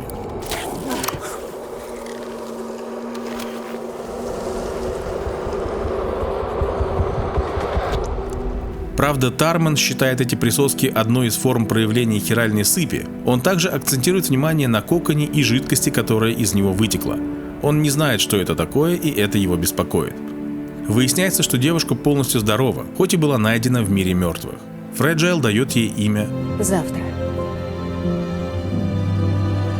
Завтра.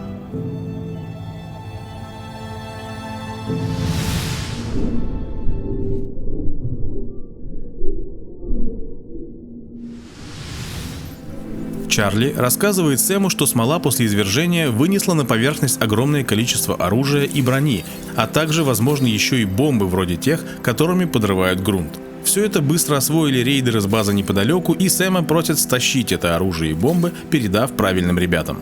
Когда Сэм справляется и с этим, сотрудники обсерватории обнаруживают, что в грузе были не только глубинные бомбы, но и хиральные глушители. Конечно, все это добро – не что иное, как гуманитарная помощь Хиггса всем сопротивляющимся во имя хаоса. Вряд ли это была адресная посылка, скорее всего, он просто разбрасывал грузы с оружием по всему континенту и не особо заботясь, к кому они попадут. Палки есть палки. Главное в его подходе, чтобы палок всегда было больше, чем веревок. Продукты этого славного завода разошлись по всему континенту. Пушки и насилие – путь к мировому господству. Как всегда и было. Вернувшись на Магеллан, Сэм наблюдает первые попытки общения с Завтра. В этой сцене игроку дают сразу два намека на то, кто она на самом деле. Забинтованный локоть, где у Лу имелась родинка, повязка как раз скрывает ее от глаз Сэма и Фреджайл, которые могли бы ее опознать. и то, что в растерянности девушка начинает машинально сосать палец. Характерное поведение для Лу в капсуле, от которого ее так никто и не отучил. Позже, после подключения пункта F2, Сэм, проходя между каютами Магеллана, слышит, как Тучка напевает песню Би-Джей Томаса «Raindrops keep falling on my head», и завтра подпевает ей. They keep falling. Знаешь эту песню? So I just did me some talking to the sun. И это уже совсем жирный намек на ее личность. Откуда бы девушке из мира мертвых знать эту песню?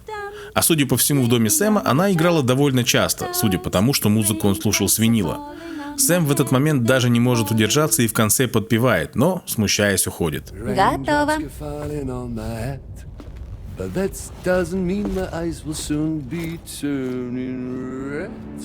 Завтра сложно освоиться, и она видит, как ее прикосновения состаривают предметы, а мир вокруг ей непривычен и непонятен. Через некоторое время Сэм присоединяется к совещанию, на котором члены Дробриджа обсуждают, как лучше с ней поступить. Тарман и Долман считают, что каким бы ужасным ни был тот мир, это ее дом, и там у нее могут быть близкие. Можно подумать, Долман плохо разглядел тот мир, но Долман есть Долман. Сэм, Фреджиэл и Тучка против, они хотят, чтобы она осталась. В итоге Фреджиэл принимает решение. Ладно, тут я командир, и я решаю. Она остается. Хотя бы пока все не уляжется. Всем ясно? Но завтра подслушала их разговор и, видимо, решив не дожидаться, пока ее прогонят, сбегает сама. Не потому, что не хочет остаться, а потому, что боится быть отвергнутой, и, как ей кажется, на это у людей на корабле есть все основания. Вряд ли она не замечала настороженного отношения к себе. Сэм бросается в погоню за ней. Тарман по ходу дела упоминает, что биологической опасности для нее снаружи нет. Он сделал ей прививки, которые Дедмон передал для Лу. И тут старина-капитан, надо отметить, попал в десятку. Доставил лекарство точно по адресу, так сказать. Что, между прочим, тоже может являться намеком на личность завтра. Но ее поиски заводят Сэма на территорию, где бродят меха-призраки. Они немедленно его атакуют, и тут появляется завтра. Похоже, она в этой вашей нирване времени зря не теряла и постоять за себя научилась по полной программе. Ее боевые сцены — это просто отвал башки, особенно когда смотришь впервые. Но главное, что она внезапно понимает, что ее способности могут защищать. Она может быть полезной остальным. Спасибо. Больше мне было некуда пойти. Пыталась найти дорогу назад? Живым в том мире нет места. Скажи, я правда живая? Ну да, разумеется. Ты хочешь остаться с нами на Магеллане? Но я же видела, как вы из-за меня ругались. О, прости. В этом нет твоей вины. Мы просто переживаем. Стой.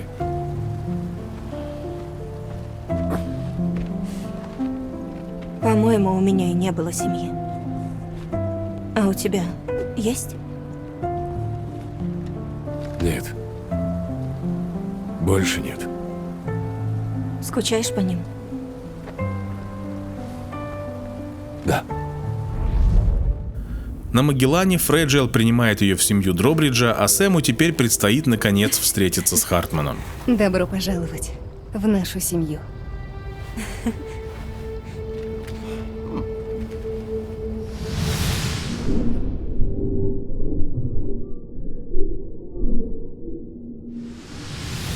Как выясняется, Хартман как раз закончил картографировать берег и уже готов переехать на Магеллан. Ученый продолжает искать свою семью, но за прошедшее время и бесконечное количество циклов смерти и реанимации его сердце очень сильно износилось. Поэтому он на всякий случай везде возит с собой чемоданчик с запасным сердцем Дедмона, которое он уже подключил к себе. Именно эта перестраховка Хартмана и позволила Дедману с берега дотянуться до его тела и управлять им, когда Хартман умирал. Не то чтобы Дедман изначально что-то такое планировал, просто обнаружил, что его сердце их прочно связало, и воспользовался возможностью помочь друзьям в мире живых. Это я, твой старый друг Дедман. Так-то моя душа прикована к берегу, но 3 минуты я могу побыть здесь. Почтой Хартмана он стал отправлять ему же письма с информацией для Сэма о ББ-28, экспериментах Бриджеса и так далее. Понятно, что Хартман сильно удивился, но информацию изучил и, вернувшись на Магеллан, рассказал Сэму и остальным о жертвенных ББ и о том, что Бриджит внезапно, оказывается, была против таких жертв. Переварив информацию, экипаж Дробриджа готовится выдвигаться на северо-восток континента, где расположена община, называющая себя Материнство. После подключения терминала Сэма приглашают пройти внутрь, чтобы поговорить наедине. На входе его встречают две женщины с оружием и доктор, так ее тут все называют. Эта женщина раньше работала в Бриджес, помогая извлекать младенцев без операционного вмешательства. Ее особые дум-способности позволяют рукам проникать внутрь живых существ и предметов и производить различные манипуляции. Ее должность назвали психоакушер, при этом обе ее руки правые. Она погружает руки и в капсулу Сэма, прямо говорит ему, что его ББ скончался, а сам он страдает от стойкой реакции утраты. Сэм огрызается, и она решает не давить на него. Ты для этого меня позвала? Чтобы поставить диагноз? Сэм, мы материнство. Она рассказывает, что материнство образовалось, когда к ней за помощью стали приходить беременные женщины. У многих был синдром некроплода. Она пробовала извлекать младенцев, но все они умирали, поэтому пока просто наблюдает беременных женщин, иногда извлекая их малышей из капсулы на 3 минуты и возвращая обратно. Над общиной нависла угроза, когда на них стали нападать мужчины, искавшие женщин. А оружейный завод, располагающийся где-то неподалеку, вызвал дополнительный накал страстей, поскольку его продукция вооружила обе стороны. Сэма просят разобраться с этим заводом. Напоследок доктор делает Сэму небольшой подарок. Извлекает пулю, оставшуюся в его теле еще с младенчества, когда Бриджит случайно подстрелила его. Все. Готово. Это как бы освобождает Сэма от груза прошлого, хотя бы некоторого. Завод удается найти не сразу, но после обнаружения за границами хиральной сети Сэма отправляют туда. Этот завод один из тех, которые АСАП построили для оснащения Хиггса. Разобраться с ним не представляет особого труда, но на пути Сэма снова возникает его вечный противник.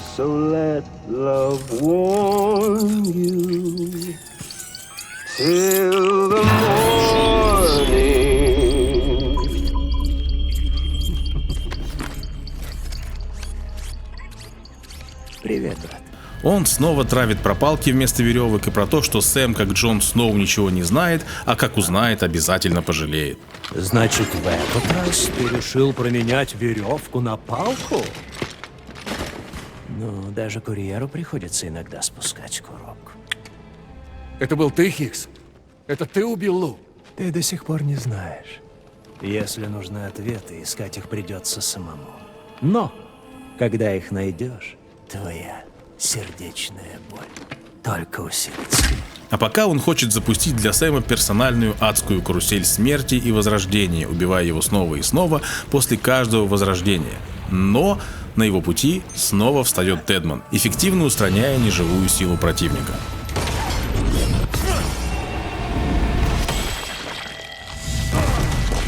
Вот черт!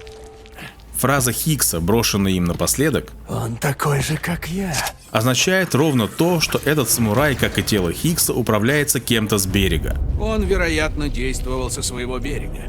С помощью своего К овладевал сосудами в нашем мире. Так же, как это делал я. Трикстер Кодзима вообще любит через Хиггса подбрасывать намеки на реальное положение дел, которые ничего не скажут игроку при первом прохождении, а при повторном, в лучшем случае докажут, что то, как нам объясняли в конце, было задумано с самого начала. Сэм возвращается назад с данными, загруженными из фабрикаторов. Их анализ показывает, что существует еще один завод, который предстоит разыскать. Но, по крайней мере, здесь и сейчас с распространением оружия покончено.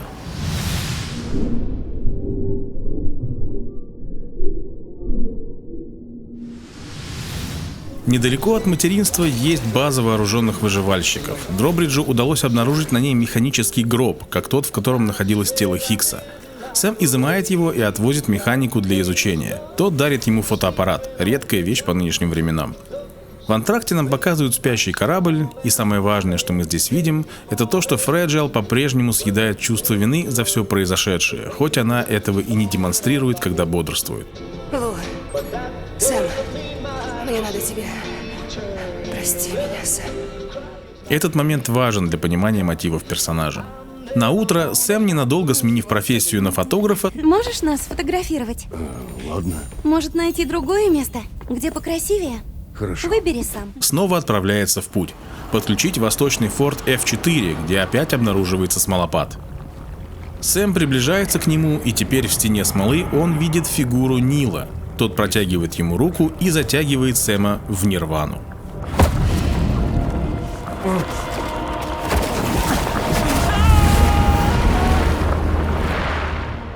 На этот раз он оказывается в затопленном здании медицинского комплекса. Этот обрывок реальности символизирует место, куда Нил привозил некроматерей.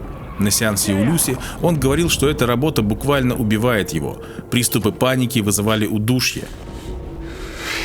Эта работа меня убивает. Буквально убивает. Нил, слушай меня, дыши. И считай. Я так больше не могу. Дыши. Поэтому здесь все затоплено. Этот обрывок реальности символизирует духовную смерть Нила, катастрофу его души, от которой он так и не оправился. Поэтому рядом затонувший храм, вероятно, как символ надежды на искупление, похороненный под толщей воды. А про ледяные сосульки смерти, как символ, я, пожалуй, помолчу, а то и так уже сам себе напоминаю учителей литературы из тех самых мемов.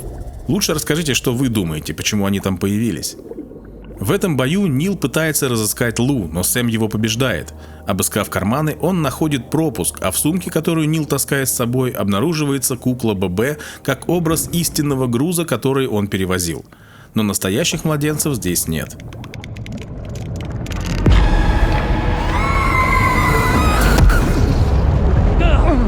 Пока Сэм приходил в себя и отдыхал, члены экипажа изучили пропуски и выяснили, что незнакомца зовут Нилом, и он пытался лечить голову там же, где и Сэм, из-за того, что выполнял грязную работу для компании, на которую работал и Сэм, а несколько позже Дедман присылает письмо счастья, где сообщает, что и терапевт у них была одна на двоих.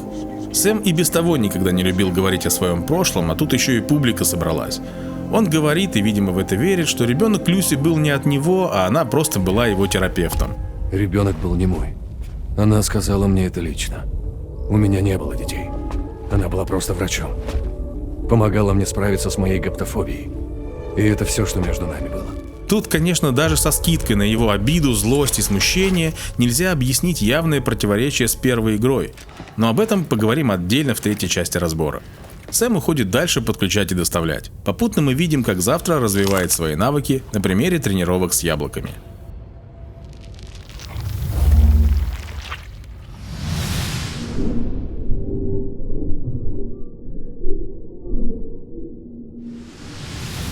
Так продолжается какое-то время, пока Дробридж не удается обнаружить вторую фабрику, которая производит мехапризраков. Конечно, Сэм отправляется туда героически все уничтожить и добыть данные фабрикаторов. Он называет это вторник, поэтому все выполняет и возвращается на Магеллан.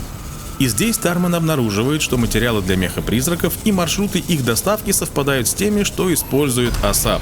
Он начинает подозревать президента и компанию. При этом, как мы помним, он единственный знает, что на судне также скрывается Дай Хардман, который АСАП в принципе никогда не доверял. Так что можно сказать, к этому моменту он уже уверен в том, что АСАП им не союзник, поэтому решает дополнительно вооружить Магеллан. Стоп, так выходит, АСАП действует заодно с Хиггсом?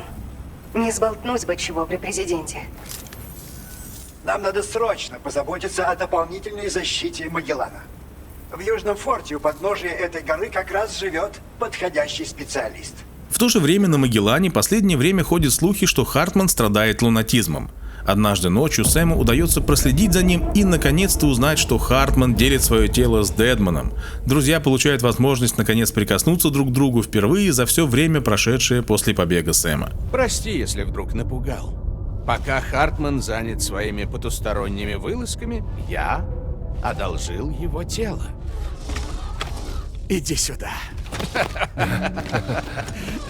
Рад тебя видеть, Сэм. Когда Хартман возвращается, Долман вводит его в курс дела. Может быть, не сразу, но Хартман вполне себе принял такое положение вещей. Сэм, что происходит? Сэм, бедняга Хартман сбит с толку, можно понять. Дай нам поговорить наедине, и я ему все объясню. Сэм опять отправляется вязать узлы, и в Восточной обсерватории с ним на связь по закрытому каналу выходит президент АСАП. Гнида выяснила, что прокололась и заерзала. Президент старается перевести стрелки на Бриджес, но Сэму, в общем-то, плевать. Он ни разу об этих откровениях президента даже не вспоминает. После обсерватории Магеллан возвращается в материнство, куда на обследование отправилась Тучка. Когда Сэм появляется в палате, доктор уже сообщает ей, что с ребенком все в порядке, и когда баланс восстановится, она сможет родить. Тучка отправляется на корабль, а Сэма доктор просит задержаться. Она снова подыгрывает Сэму, когда вместо того, чтобы просто открыть капсулу, использует эндоскоп, чтобы заглянуть вовнутрь и узнать серийный номер и дату рождения Лу. На экране компьютера мы можем отчетливо наблюдать пустоту внутри капсулы. Впрочем, возможно, в основной отсек камера не добралась, но все равно на экране капсула не выглядит местом, где хоть кто-то обитает, что снова тонко намекает игроку на толстые обстоятельства. В этот момент они выясняют, что серийный номер Лу был ББ-00, а из некроматери ее извлекли 11 лет назад. Перед уходом доктор опять наставляет Сэма отпустить прошлое и смотреть в будущее. Тебе нужно начать смотреть в будущее. А ворошить прошлое не стоит. Интересно, такие советы и в таком виде хоть для кого-нибудь работают? На Магеллане мы видим, что завтра не только учится использовать способности, но и социализируется. И даже Сэм как будто бы начинает хоть иногда искренне улыбаться. Ужасно. Кто бы говорил, собаки и то красивее ладят. Теперь Магеллан должен отправиться на юго-восток, но его атакует гигантский меха-призрак, как только корабль погружается в смолу. Судно экстренно всплывает, и на палубе оказывается Хикс. Снова начинает рассказывать, что будет мстить Сэму и Фреджил, но он еще не знает, что... А у нас Халк.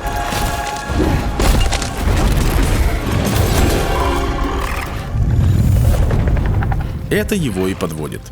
Атака завтра настолько сильна, что частично разрушает меха-тело Хикса, и все имеют возможность узреть, что перед ними на самом деле не настоящий Хикс, а только его аватар, который снова смывается. Что за черт? Меха-призрак? То есть он меха-Хикс? Раз вам так хочется, потонете вместе с кораблем. Правда, меха-призрак все-таки остался, и, соответственно, Сэму приходится с ним разбираться. После боя Магеллану снова приходится постоять на якоре, пока Сэм продолжает подключать округу, а Фреджил вместе с Завтра и Тучкой отправляются за материалами. Сэм беспокоится за них, но, честно говоря, учитывая силу его барышень, чаще всего страшно становится именно за Сэма. Берегите друг друга. Пока. Пока он подключает один узел за другим, президент пытается крепко присесть ему на уши и посеять подозрения. И Чарли-то никто не видел, и вообще Дробридж получал деньги от Бриджес. Да, Дай Хардман облажался с сокрытием платежей. И что все это большой обман Сэма, Дробриджа, президента. Ладно, если честно, в этой нелепой попытке отмазаться Асад, конечно, совершенно бездарно пытаясь отвести подозрения от себя, но было бы лучше, если бы сначала научились выражать мысли по-человечески, а не косплеили архитекторы из Матрицы в плохом смысле. Самое забавное здесь, что все эти откровения, хоть и произносятся для игрока, самому сюжету и Сэму они совершенно не нужны. Сэм ни разу ни с кем этого не обсуждает и даже никак не комментирует. И в итоге только сам президент, а значит и Асад, выставляет себя в глупом виде. Сэм забирает из Южного форта оружие для Магеллана и возвращается на корабль.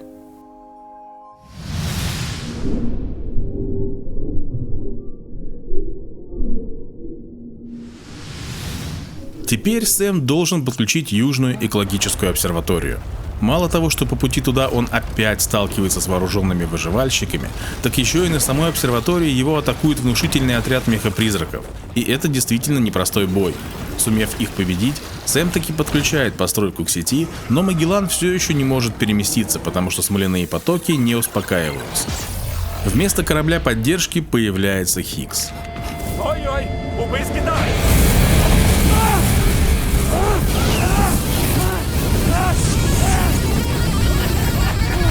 И кажется, он наконец придумал, как отомстить Сэму. Хикс поджигает его своим особым огнеметом, который сжигает не кислород, а хиралий. Возвращенца не убить насовсем. Но ты скоро узнаешь, что есть вещи пострашнее смерти. И главная подлость в том, что, возвращаясь со шва, Сэм оказывается весь покрыт хиралием, а значит, каждое возрождение заново разжигает огонь. В конце концов, боль станет уже не просто телесной, Наблюдая, как совершается месть, как Сэм раз за разом умирает и возрождается, Хикс продолжает издеваться над ним, напоминая про измену Люси, про смерть Лу, которую Сэм не смог защитить. Ну, ребенок женщины, которая мне изменила, и все в таком духе. Тебе не дано стать слухачом, Сэм. Так что страдай. Да. Страдай. Жалей, что появился на свет.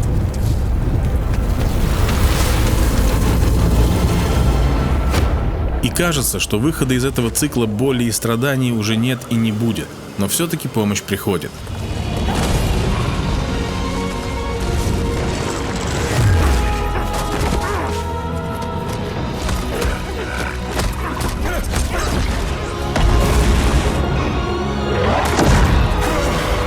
Фреджел привозит завтра, которая вкладывает в свои удары весь праведный гнев игроков. Но Хиксу опять удается сбежать, в этот раз даже прихватив прядь волос с головы завтра.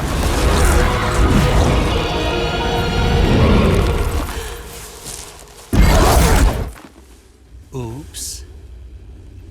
До скорого. Тем временем огонь продолжает раз за разом убивать Сэма, и здесь ни Фреджел, ни завтра не могут ничего сделать. А вот тучка, прибывшая наконец на Магеллане, может.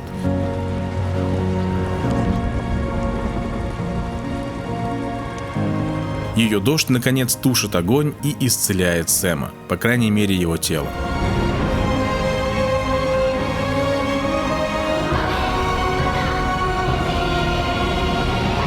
Вся эта сцена от начала до конца лучшая в игре. Ее венчает пробуждение Сэма в своей каюте. После всего пережитого он приходит в себя и наконец видит, что его капсула пуста. В чем дело? Лу как-то странно выглядит. Что ж, покажи. Такое чувство, словно Лу тает. Вот как. Значит, дело сдвинулось с места. Долман наконец рассказывает ему, что капсула была пустой всегда. Члены Дробриджа подыгрывали из лучших побуждений, а Адродеком управлял сам Долман. Сэм наконец решается открыть капсулу и видит, что там действительно никого нет. Если вы читали Кэмпбелла и концепция чрева кита вызывала у вас вопросы, это 6-й из 12 этапов пути героя, его метафорическая смерть, когда прошлый он исчезает, а на его месте возникает обновленный герой, получивший откровение, новые знания. Так вот, вся сцена с момента, когда Хикс нападает на Сэма с огнеметом, до точки, когда Сэм открывает капсулу, великолепная иллюстрация этого этапа пути героя. Здесь практически буквально из Сэма выжигается все, за что он держался, опасаясь перемен. Хикс не просто сжигает его, он поет песню Лу, издеваясь над ним, ведь в тексте звучат строчки, что «я удержу тебя и буду защищать», а Сэм не смог ни того, ни другого. Но через эту боль появляется завтра, Сэм обнимает ее, и это первый признак преодоления чувства, что он остался один. Та самая метафорическая смерть настигает Сэма, когда он открывает капсулу и отказывается от своих иллюзий. Но вместе с этим он уже обладает новым знанием, которое позволит ему по-новому смотреть на вещи. Он не один. Сэм, цель уже близка. Ты готов?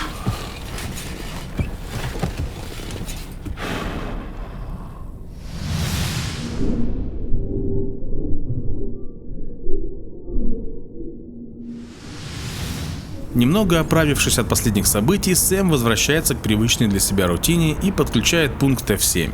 Рядом снова возникает смолопад. Это еще что? В этот раз потоки смолы расступаются, и впереди он видит беременную Люси. Пришло время узнать правду, скрытую от него. Он следует за этой фигурой.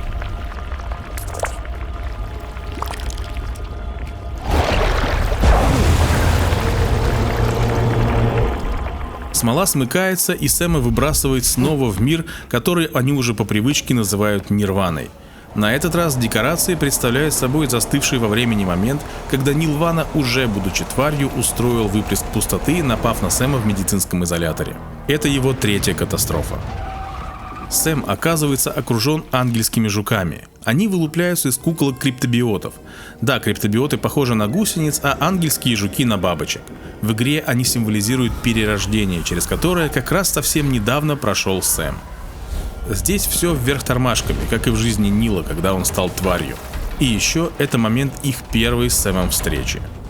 Они снова вступают в бой друг с другом, и здесь наступает время Нилу принять свою жизнь. Такую, какая получилась, чтобы он тоже мог двинуться дальше. Оправляясь от атак Сэма, он видит свое отражение. Ему больше некуда бежать. Нельзя убежать от себя. Он снова переживает эпизод из детства, когда он не смог защитить Люси. А немного позже он встречает Сэма с букетом цветов, как в тот вечер, когда он обещал защитить Лу и тоже не смог. Оба раза он проявил малодушие, не справился, но, видимо, это его максимум. Когда Сэм снова побеждает его, Нил наконец принимает свое прошлое, жизнь, которую он прожил как смог. И теперь он просит прощения у Сэма, передавая эстафету заботы о Лу. Ты же Сэм? Прости меня. Я не смог их защитить. Прости. От Люси. Тебе. Береги Лу. На флешке Люси есть вся информация об их ребенке, а воспоминания Нила — это его исповедь, недостающий фрагмент прошлого, необходимый Сэму и освобождающий Нила. Он все-таки охранял Лу сколько мог, был для нее приемным отцом, а теперь вернул Сэму это право вместе со знаниями. Так или иначе, он исполнил обещание и теперь свободен. Но правда, Сэм верен себе и продолжает ничего не понимать. Фреджил практически заставляет его выслушать, что они нашли на флешке. Вне всяких сомнений, отцом ребенка Люси был Сэм. Правда, больше она ничего объяснить не успевает, так как включается тревога. Сигнал бедствия от одной из точек. К ним нагрянула армия мехапризраков. Нужно защитить точку. Потеряем ее, может рухнуть вся сеть.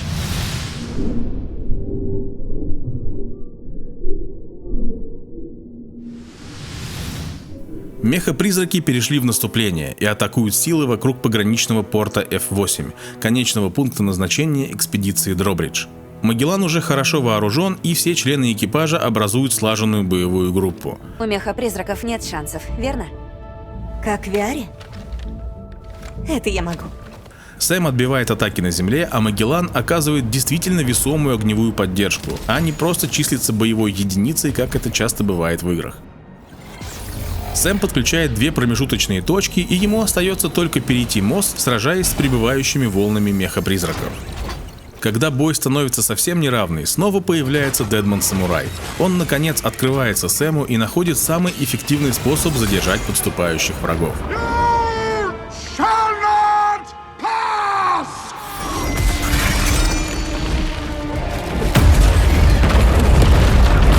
С последней мега-меха-тварью Сэму приходится справляться самостоятельно, но он боец бывалый, так что спустя несколько минут он уже подключает пограничный форт.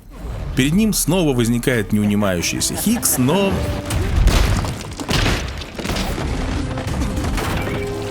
Будем честны, Локи, в смысле Хикс, хоть и выглядит по большей степени по-клоунски, его издевки над Фреджил все еще способны ранить. И да, его месть хотя бы ей практически удалась. Он таки смог ее сломать, взвалив на ее плечи груз ответственности за жизнь ребенка, которую она не смогла уберечь. Давай мне груз, я рискну, меня так просто не сломать. Давай мне груз, я рискну, меня так просто не сломать.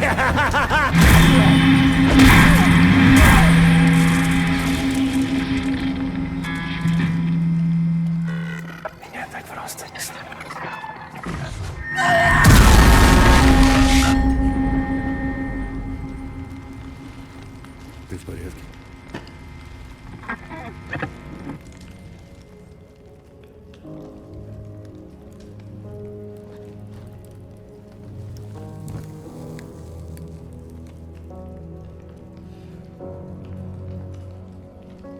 Они возвращаются на корабль.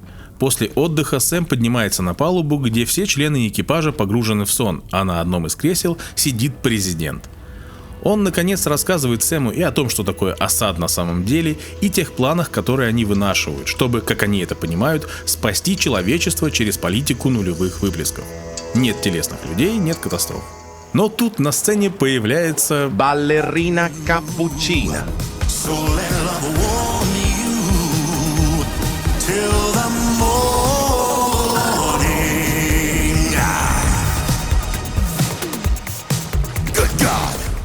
Дай Хардман вмешивается в речь Асад и раскрывает свою часть истории.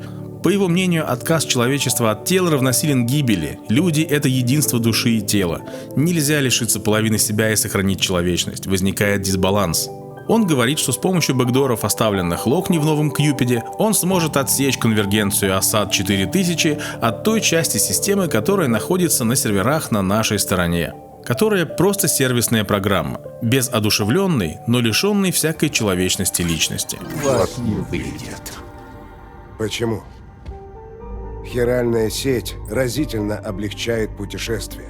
Человечество продолжит использовать Асад и раскроет весь потенциал хиральной сети. Никто не хочет возвращения темных времен, последовавших за выходом смерти. После активации Кьюпида связь с конвергенцией Асад 4000 разрывается. Сейчас я активирую Кьюпид, которым мы связали континенты.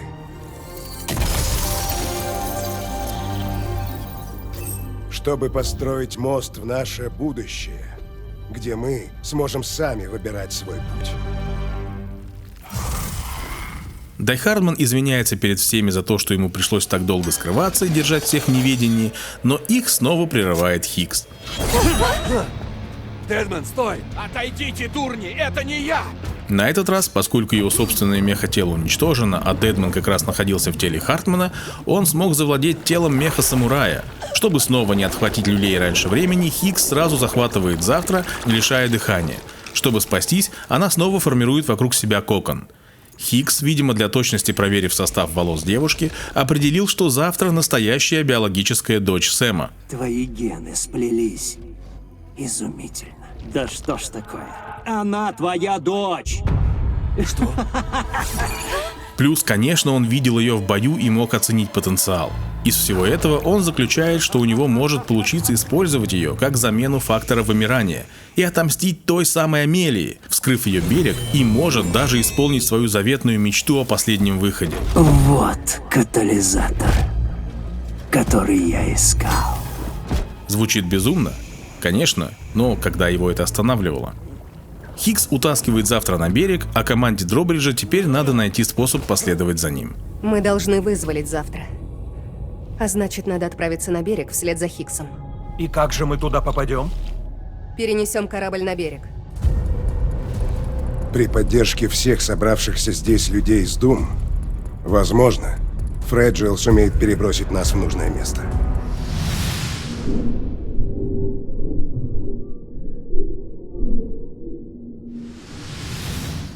Хартману не удается разыскать берег, куда Хикс утащил Завтра, но раз уж тот отправился искать Амелию, им нужно последовать туда же. Но я точно знаю, где его берег. Нанес его на карту. Там никого не было, я проверил. Так как же найти нужный берег? Неважно, где сейчас Хикс. Амелия, на Хиксе было ее кибу, так ведь? Они просят Сэма вернуться в свое жилище в Мексике, чтобы отыскать какую-то памятную вещь, связанную с ней. Смоляные потоки не успокаиваются, и Сэму придется самостоятельно вернуться к разлому с другого конца континента, пройти через него обратно в Мексику и добраться до своего жилища. Путь не близкий, но других вариантов нет.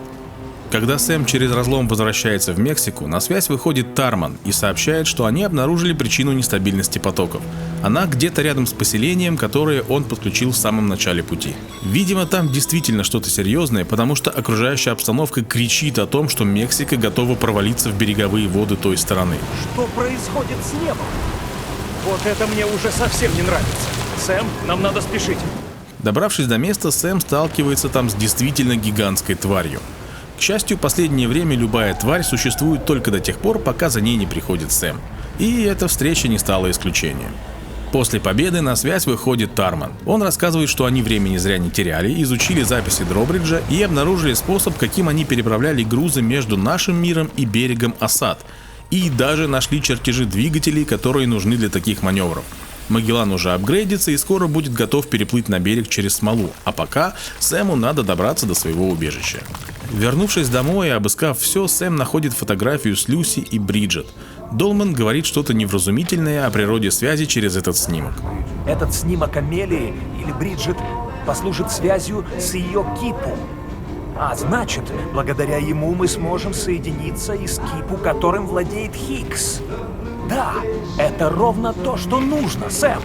Вот только, как мы позже узнаем, никакой кипу Амелии у Хиггса на самом деле никогда не было. Да и Амелии, ака Бриджит на берегу, не было тоже. Единственная связь, которая могла быть установлена с помощью этого снимка, это связь с дочерью Люси от Сэма, связь с Лу.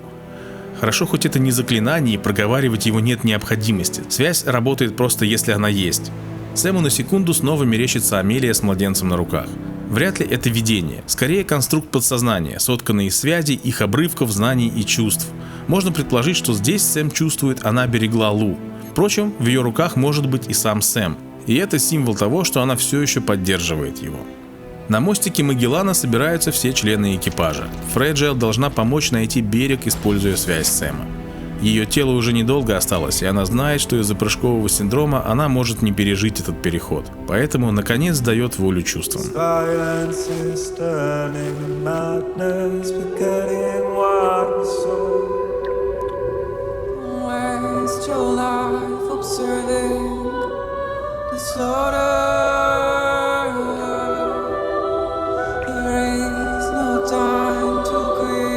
Они преодолевают путь через смолу и выныривают из воды на берегу осад. Магеллан атакует все формы тварей. Корабль переходит в боевой режим, а Сэм должен выйти наружу и разыскать Хиггса. Его убер-оружием становится здесь электрогитара Хиггса, заряженная хиралием. Берег полон хиралия, поэтому эта гитара здесь эффективна и может использоваться бесконечно. Фреджайл напоследок обнимает его и отпускает не сразу. Попав на берег, она снова установила связь с Ка и вспомнила все, что произошло. Возможно, хотела бы рассказать, да времени не нашлось. После его ухода она потеряет сознание и уже не придет в себя. В коридоре Сэм опять видит Амелию, всем своим видом показывающую «давай идем уже». И здесь, как мне кажется, это настоящая Амелия. Когда Сэм выходит наружу, мы видим, что Хиггс уже, используя силы завтра, запустил процесс формирования разлома на ее берег. Значит, она может появиться и здесь. Конечно, она не рада видеть ни Сэма, ни остальных. Мы помним, как ей тяжело было решиться на то, чтобы обречь себя на одиночество. А тут опять появляется Сэм и начинает бередить старые раны. Поэтому все должно закончиться побыстрее. Сэм высаживается на берег, а Магеллан отбивается от тварей. Дэдмонд здесь может показать гораздо больше, чем в нашем мире, поэтому он, подобно Хиггсу в первой части, берет под контроль гигантскую тварь и начинает играть в Тихоокеанский рубеж. Начинаем процедуру интеграции.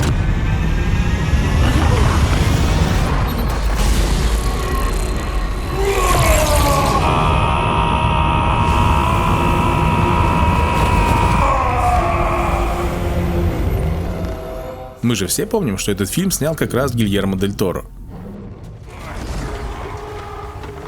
Тем временем Сэм побеждает последний аватар Хиггса, того самого самурая, и, наконец, встречается с ним лицом к лицу. Тот рассказывает ему о своем трагическом существовании на берегу, о плане мести, о том, что он, наконец, снова увидел возможность устроить последний выход, совместив это с возможностью отомстить тем, кем он был так одержим. Пока они сражаются, разлом растет, и к моменту, когда Сэм все же побеждает, разлом открывается окончательно, и кокон завтра затягивает на берег Амелии, который снова закрывается.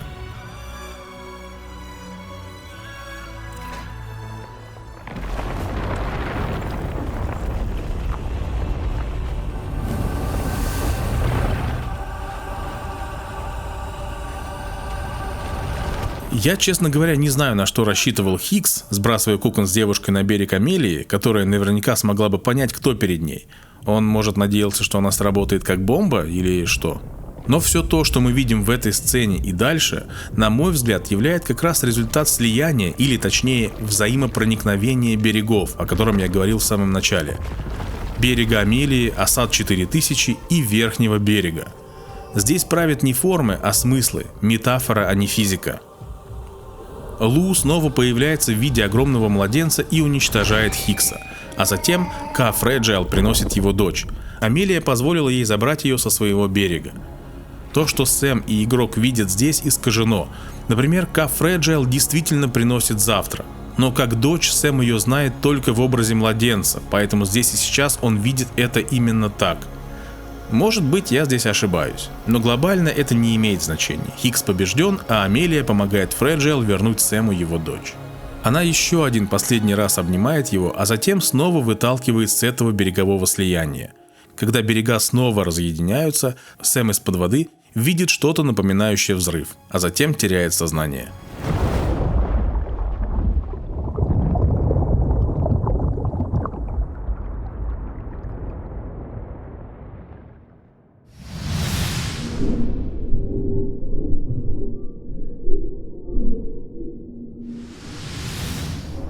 Когда он приходит в себя, то берег снова один, хоть и коллективный.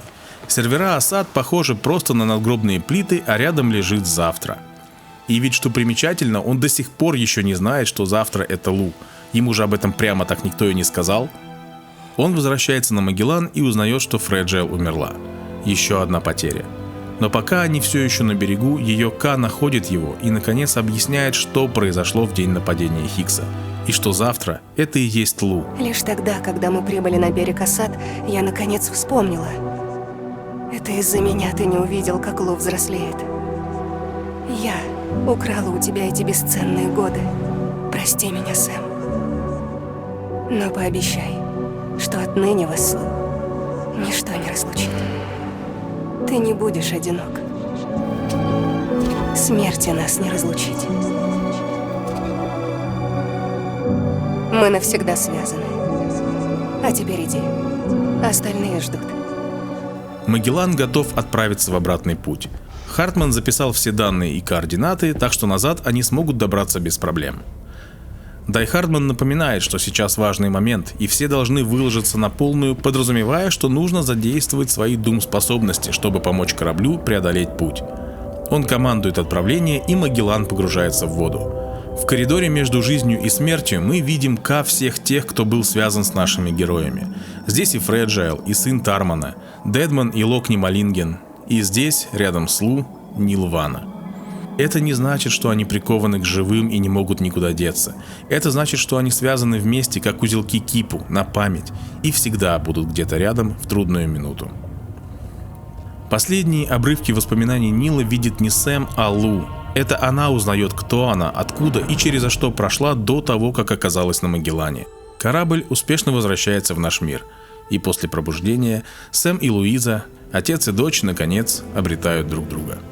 Я все вспомнила.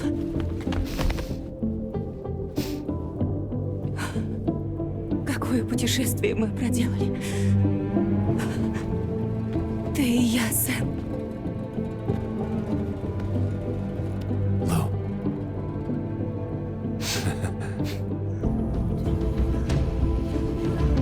Мы навсегда связаны.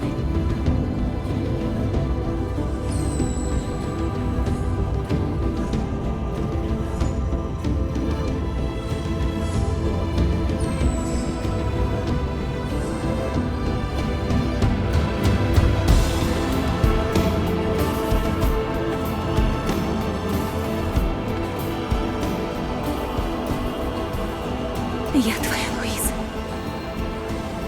Да.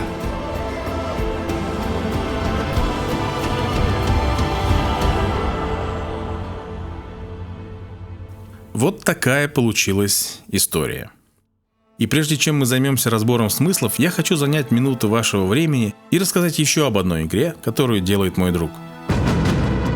Вы умрете очень просто. Вначале тело передаст в мозг сигнал о критическом состоянии. Это небольшая, медитативная и очень красивая игра с нарративом о жизни, смерти и смысле. Игроку предлагается буквально рисовать музыку и, постепенно погружаясь в историю девочки, разобраться в ее значении. Вы перейдете в состояние, которое знакомо вам как сон. Возможно, это будет самый яркий сон в жизни. Настолько яркий, что весь окружающий мир, возможно, это уже он. Ради этого момента и не стоило грешить, не стоило жить в подлости и страхах. Именно здесь вы попадете в свой персональный ад или рай. Затем сон закончится. Этого момента для вас не будет существовать. Его невозможно почувствовать, как невозможно почувствовать момент, когда вам перестал сниться сон. Сейчас эту игру можно добавить в желаемое в Steam и запросить доступ к плейтесту. Если она вас заинтересовала, ссылку можно будет найти в описании. А нам пора выяснить, что же в этот раз о жизни и смерти хотел сказать Кодзима.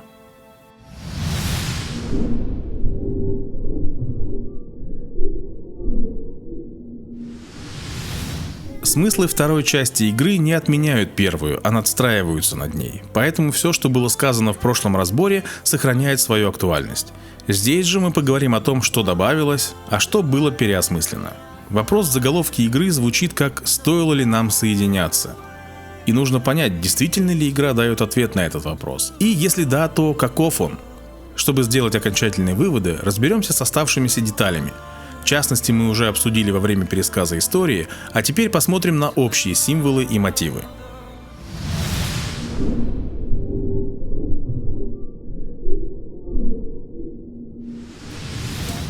Как и в прошлой игре, здесь есть две основные музыкальные темы.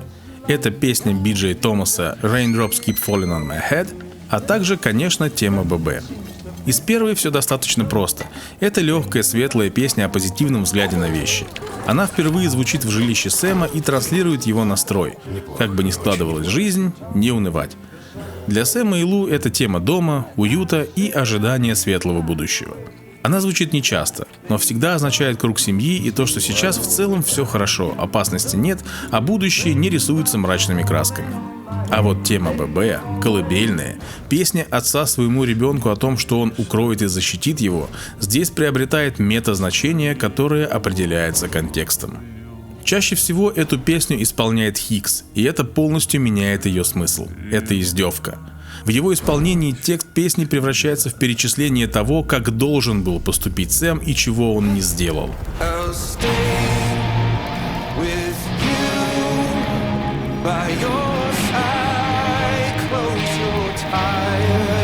Хикс упивается демонстрацией Сэму того, что он плохой отец. Мол, смотри, как должны поступать нормальные отцы, а ты что? Ты все просрал, не удержал, не защитил, не позаботился. В финале же, когда появляется гигантский младенец Лу, Хикс начинает петь эту песню ей как колыбельную.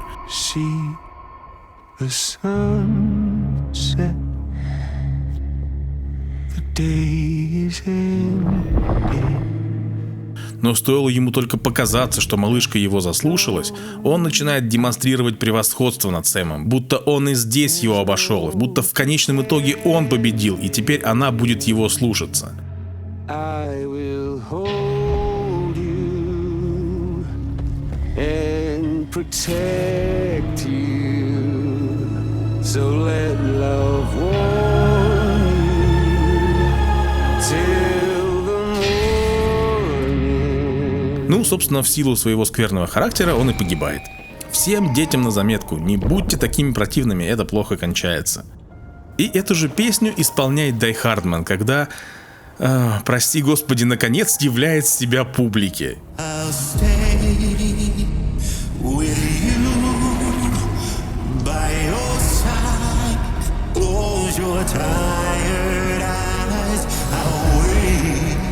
И здесь он торжествует. Это же... Нет, ну правда, это же буквально... Yes! Yes! Oh, yeah! Damn, I'm good! Переиграл и уничтожил просто. Это его триумф. И в этом контексте эта песня уже становится песней Дай Хардмана, как заботливого, пусть и бывшего, но президента отца, который смог укрыть и защитить людей, объединенных хиральной сетью. Нет, ну на самом деле, что уж говорить, он красавчик. Это я, Сэм. Жив, живеханик. Знаешь, я тот еще крепкий орешек.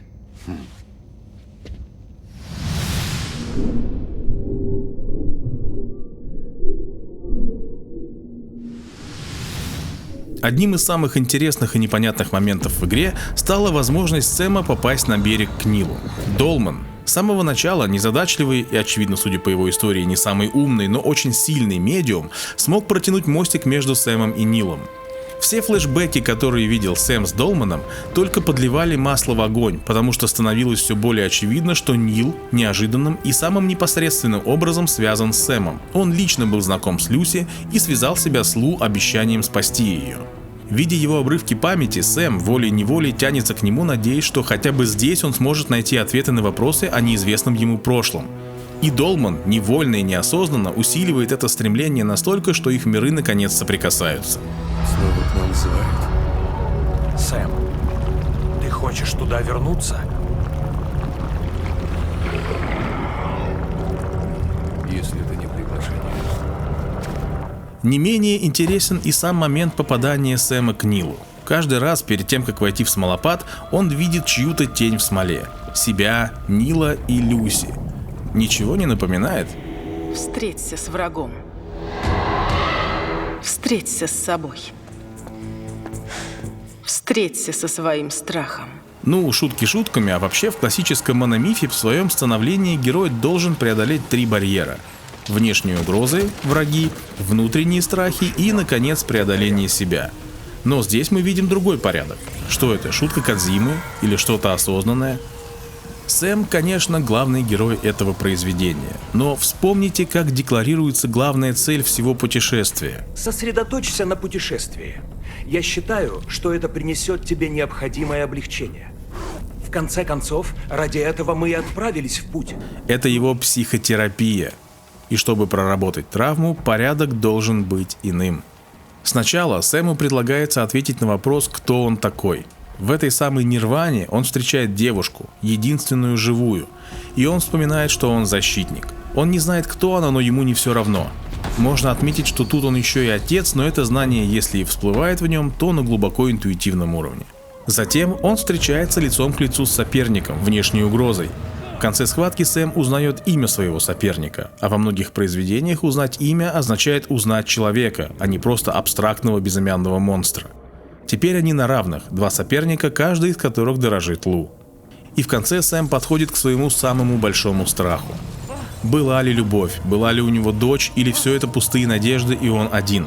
Больше всего Сэм боится одиночества, хоть признаться в этом он не решается даже самому себе. Значит, Лу никогда здесь и не было? Я все это время был один? И в конце схватки он узнает, что Люси любила его, и ребенок у него был общий. А Нил, наконец, в полной мере уступает ему место отца девочки.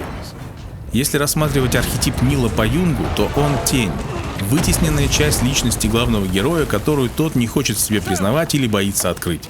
Нил тоже работал в Бриджес, тоже любил Люси, тоже был курьером. Тень обычно это зеркало героя, отражающее его внутренний конфликт, то, чем он мог бы стать, если бы свернул с пути. Вы наверняка слышали или читали такие реплики персонажей, как «я никогда не стану как он или она», или, например, «я боюсь, что превращаюсь в него». Вот такие страхи героя явно указывают на то, что он столкнулся с тенью. Чтобы победить антагониста тень, нужно его не уничтожить, а принять. И Сэм проходит через стадии принятия себя, врага, самого сильного страха, чтобы исцелиться. Нил — это такой же Сэм, сложись все немного иначе.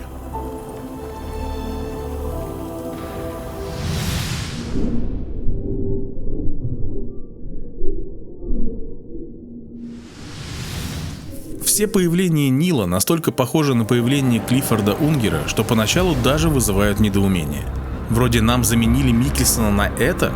Почему такая вторичность? Ну и так далее. Но давайте посмотрим немного под другим углом. Во-первых, они оба неупокоенные души, застрявшие между мирами. Каждый из них связан долгом и должен довести дело до конца, прежде чем сможет окончательно уйти. При этом Клиффорд не является узником. Да, его затянуло в сети Амелии, но намерение отыскать и защитить ребенка его собственное. И в этом ключе он более свободен, чем Нил. Нил же, в принципе, более слабый персонаж. Весь свой жизненный путь он не решается на действие. Он не решился остаться и спасти Люси в детстве. Он хочет, но не решается уйти из Бриджес.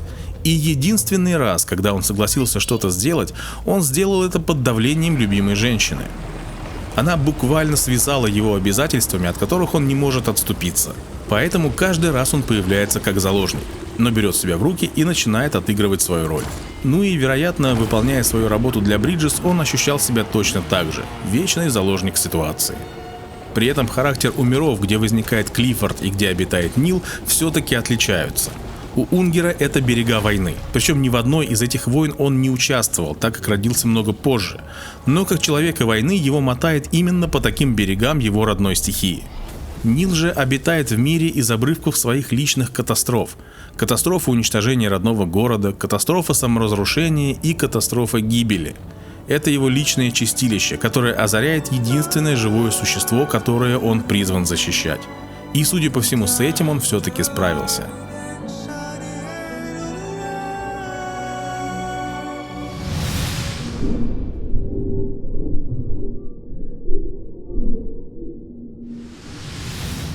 Еще один интересный объект, механику возникновения которого нам не объясняют, это кокон, в котором оказывалась Лу. И в отношении него я убежден, что Лу сама его и создала. Как Бридж Бэби, она более 10 лет провела в капсуле, хотя нам известно, что стандартный срок службы ББ редко превышает 1 год. Еще ни один образец ББ не прослужил дольше года. Твой может начать сбоить еще до конца экспедиции. Капсула ББ стала лично для Лу привычным убежищем, защищавшим ее от угроз внешнего мира. Когда же она оказалась вне капсулы, в моменты угрозы ее жизни она научилась воссоздавать себе свою версию убежища, способную защитить ее от чего угодно. Причем, похоже, это даже не сознательное действие, а скорее навык, ставший защитным механизмом ее организма. Почему я в этом уверен? Сейчас расскажу. Смотрите. Лу демонстрирует силы, которые и не снились ее отцу. Ну, в смысле, ее дум-способности намного превосходят почти все, что мы имели счастье наблюдать на протяжении обеих частей игры. Возможно, она даже сильнее Амелии. И разглядев это, как раз Хикс и решил, что сможет ее использовать.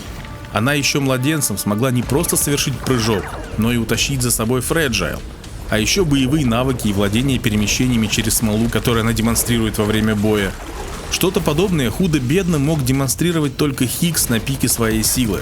Да и то, по большей части, это касалось способности прыгать через берег в пространстве. А за время экспедиции она, например, научилась контролировать темпоральный эффект, и только Кодзима знает, что еще. Во-вторых, давайте вспомним, в какие моменты Лу оказывается в коконе. Метафоричную, а не документальную сцену с ее взрослением в мире катастроф мы опустим. Она просто символизирует превращение гусеницы в бабочку, а не является жизнеописанием девушки. Когда Сэм впервые сражается с Нилом, сначала он видит Лу без какой-либо защиты, она спокойно ходит по улице. Даже когда в конце схватки она оказывается под руинами зданий, это все еще не угрожает ее жизни. Но в конце сцены в них прилетает какой-то горящий обломок, вызывающий небольшой взрыв. Он отталкивает Сэма, а на месте девушки уже лежит слегка поврежденный кокон. Можно было бы предположить, что кто-то или что-то в этом мире охраняет ее таким образом, если бы не второй момент появления кокона. Уже в нашем мире Хикс застает девушку врасплох на Магеллане, и контролируемые им щупальца начинают ее душить. Это также угроза жизни, и вокруг нее также появляется кокон. Может показаться, что в этой сцене кокон создал Хикс, но это вряд ли, ведь его и рядом не было, когда Лу взрослела в Нирване. Скорее всего, он либо узнал об этой ее способности, либо даже не догадывался, но, как всегда, сориентировался по обстоятельствам. Смола же послужила лишь своего рода строительным материалом. Чуть позже Тарман говорит, что это криптобиоз. Этот кокон, который вокруг нее образовался, защитит ее даже в самых суровых условиях. Чистый криптобиоз. Не переживай, Тучка. Это особое защитное состояние некоторых организмов. И вряд ли Тарман, как персонаж-ученый, это просто так упоминает. Важно то, что в состоянии криптобиоза организмы переходят самостоятельно, хоть и под влиянием внешних факторов. Так что, повторюсь, да, я считаю, что защитный кокон – творение самой Лу, причем рефлекторное, а не сознательное. Она также рефлекторно начинает сосать большой палец, когда напугана или нервничает. Привычка времен ББ в капсуле. Вот и капсулу в моменты смертельной опасности ее организм научился создавать. Кокон, как визуальный символ, соседствующий, кстати, с гробом, постоянно присутствует в игре. Мы с самого начала видим ангельских жуков. Это своего рода бабочки, в которых превращаются гусеницы-криптобиоты после окукливания. Они всегда присутствуют в сценах, когда персонажи переходят в некое новое состояние, перерождаются, растут над собой. В то время как гроб или саркофаг – символ мумификации и движения в сторону смерти.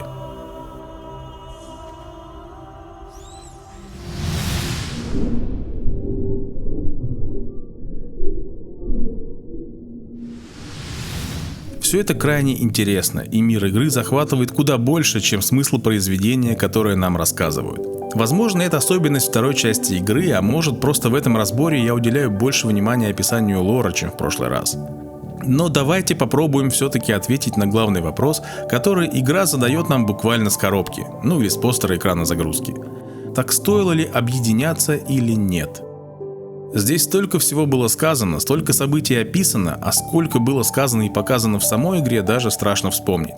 И я не хочу останавливаться на частных смыслах и метафорах с актуальным миром, вроде угрозы искусственного интеллекта, важности единства тела и души и так далее. Эти параллели вы и сами сможете провести. Меня интересует фундаментальный смысл произведения, которое мы обсуждаем. В анализе любого, особенно хорошего драматического произведения, есть один лайфхак. Если вы хотите понять, в чем смысл того, что вы прочитали, посмотрели или во что поиграли, проследите путь главного героя. Посмотрите, с чего он начал и чем закончил.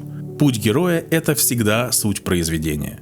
Немного раньше мы уже определили, что Сэм больше всего боится полного одиночества. Остаться одному, никому не нужным – вот его главный альтернативный фактор. Поэтому в свое время он выбирает, так сказать, контролируемое одиночество, которое как бы является его выбором. Мы помним, что в конце первой части он признает, что сам себя обманывал. Когда мы встретились в пещере, я думал только о том, как бы дожить до рассвета. Меня не волновали ни Америка, ни будущее. Я жил во лжи, прикованный к прошлому. Я был сломлен. Но его страх не просто одиночество, а одиночество в результате утраты, по независящим от него причинам. Именно этого он боится всю первую часть игры и все равно преодолевает этот страх и сознательно строит одну хрупкую, но такую важную для него связь с Лу. Да, он не замечает, даже игнорирует другие связи с Дэдман, с Фреджайл, но так или иначе он больше не один. Он решился на это и живет счастливо с Лу. И ее утрата толкает его в дальнейший путь. При этом он настолько боится остаться один, что даже создает себе воображаемую Лу в пустой капсуле. И принятие трагедии происходит только в середине пути, когда он убеждается, что Лу больше не с ним. Но он не умирает, он начинает замечать связи с другими, начинает осознавать, что все же он не один. Я все это время был один? Вовсе нет. Смерти нас не разлучить. Мы всегда будем вместе. Нет, не будем. Лу нет. Вот и все. Поверь, Сэм, что бы ни случилось, мы всегда связаны. Ты никогда не будешь одинок. Когда они прыгают на берег Асад, мы даже видим, что ушедшие от нас люди все равно остаются с нами. Как говорит Фреджайл, смерти нас не разлучить. Мы навсегда связаны. И в самом конце пути Сэм, пройдя через боль и страдания, обретение и утраты, все вот эти вот прелести, которые несут связи с другими людьми, он все-таки воссоединяется со своей Луизой. Фреджайл стала невосполнимой утратой, и это тоже часть природы связей. А Лу все-таки смогла к нему вернуться, и также благодаря их связи. Да, никакие связи невозможны без боли и опасности, зависимости и ответственности. Но связи – это именно то, что позволяет нам выживать. То, что дает надежду, что в итоге мы справимся. И ответ на вопрос – да, we should have connected. Определенно стоило.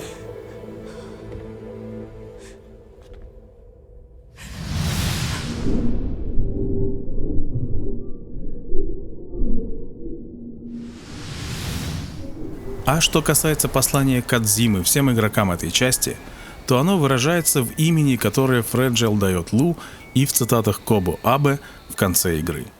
Если в прошлый раз он призывал нас отбросить палки и взять веревки, то здесь он напоминает нам, каким бы ни было наше вчера и сегодня, наше завтра в наших руках.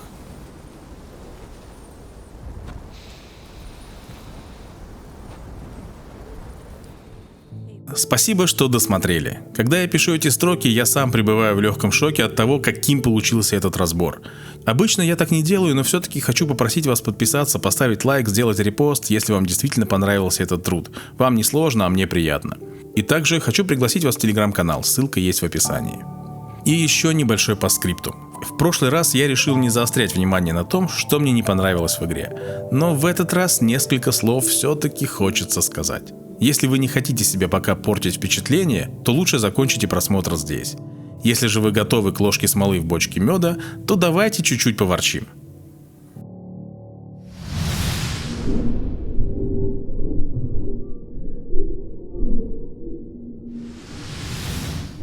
Вся история Люси заставила меня изрядно попотеть, чтобы вспомнить самые изощренные проклятия, которые хотелось бы обрушить на головы авторов.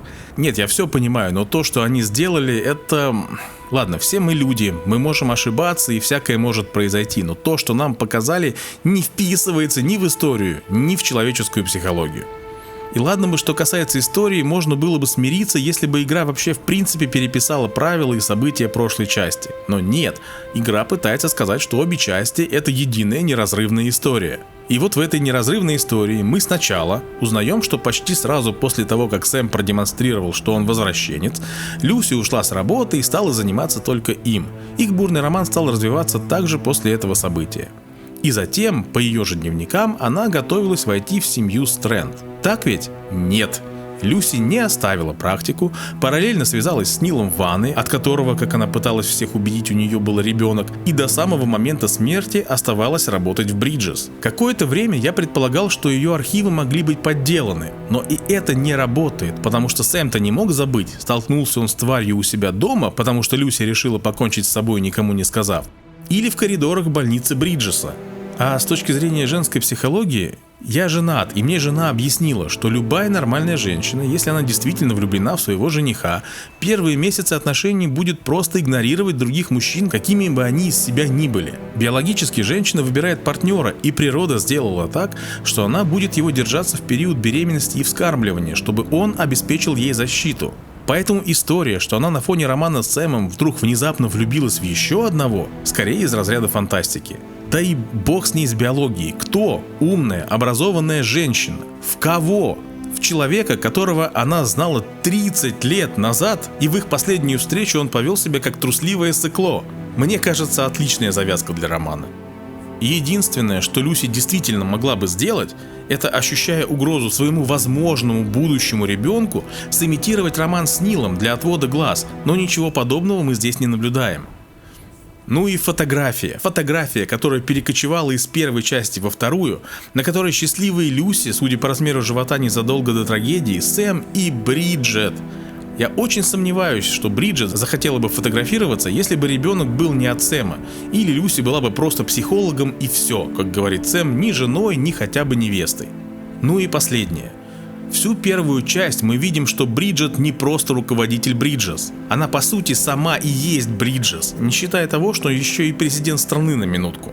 Это глыба, удерживающая власть даже какое-то время после смерти. Ей беспрекословно подчиняются все, а в первую очередь правая рука Джон Маклейн, готовый для нее на все.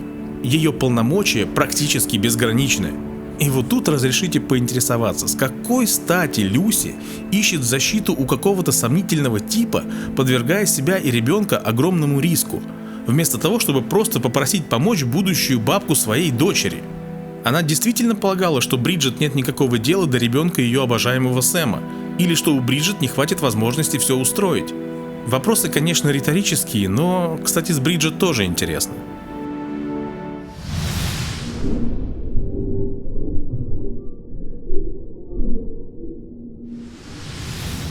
В первой части она была очень неоднозначным персонажем. Хотела спасти человечество, но при этом была фактором вымирания, готовым приблизить катастрофу. Обожала Сэма и при этом прекрасно была осведомлена обо всех экспериментах с ББ. И на пути к достижению целей могла быть жесткой, даже жестокой. Достаточно вспомнить сцену с преследованием Клиффорда. Капитан, прошу, отдайте ребенка. Стреляй, Джон! Отдайте, пожалуйста! Стреляй! Я дала тебе приказ, стреляй! Но вдруг, внезапно, в этой части игры оказывается, что Бриджет не знала о многих тайных делишках Бриджес, что самые злодейства творили какие-то злые ученые, корпоративные крысы у нее за спиной, что все, что она хотела сделать, это только спасти этот мир, попутно спасая дочь Сэма. И вот эти вещи делают из интересного, неоднозначного персонажа добрую дурочку, которой Бриджет, конечно же, не могла являться. То ли нам хотели сгладить впечатление об Амелии, которую мы видим в кадре секунд 30, наверное, суммарно, то ли сильная Бриджет стала конфликтовать с вплетаемыми в сюжет событиями, поэтому ее сделали такой тихой пенсионеркой, которая почти ничего не решала, а все воротили сволочи министры и заместители. Видеть такое обращение с персонажем, конечно, было очень печальным.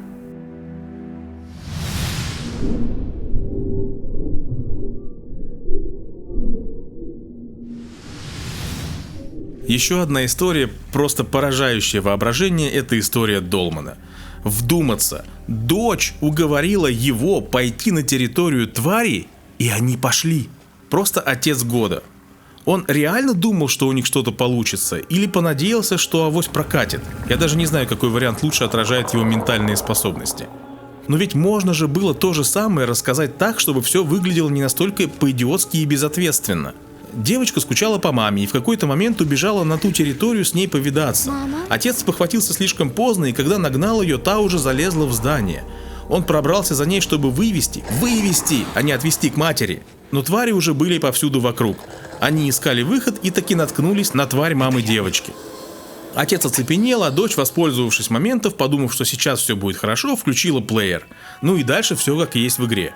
Такой вариант мне кажется куда более правдоподобным. Простить ребенку веру в чудеса можно, а простить отцу тупость и безответственность гораздо сложнее.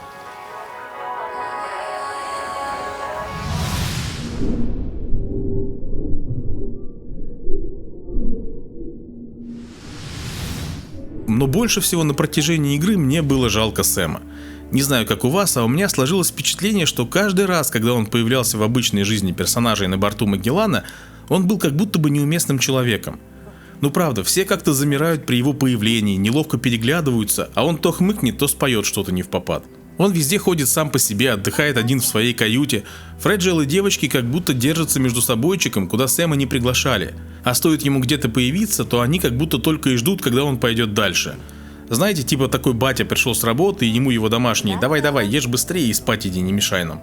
Со всем этим, когда Сэм выразил обеспокоенность за девушек, отправляющихся за материалами для ремонта, они ему ответили: да не бойся, за нас не переживай.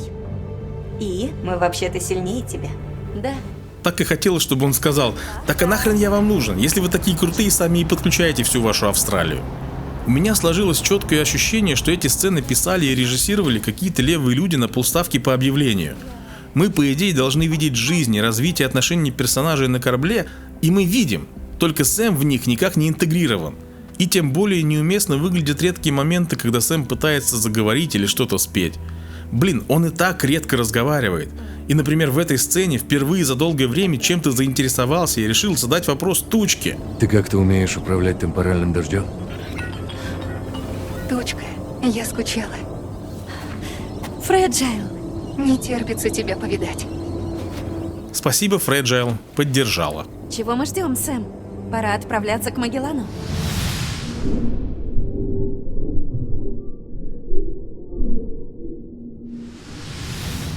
Ну и напоследок то, что действительно огорчило. То, о чем я сказал выше, конечно, неприятные нюансы, но игра большая, и у нее есть центральный сюжет, и он рассказывается круто, работает.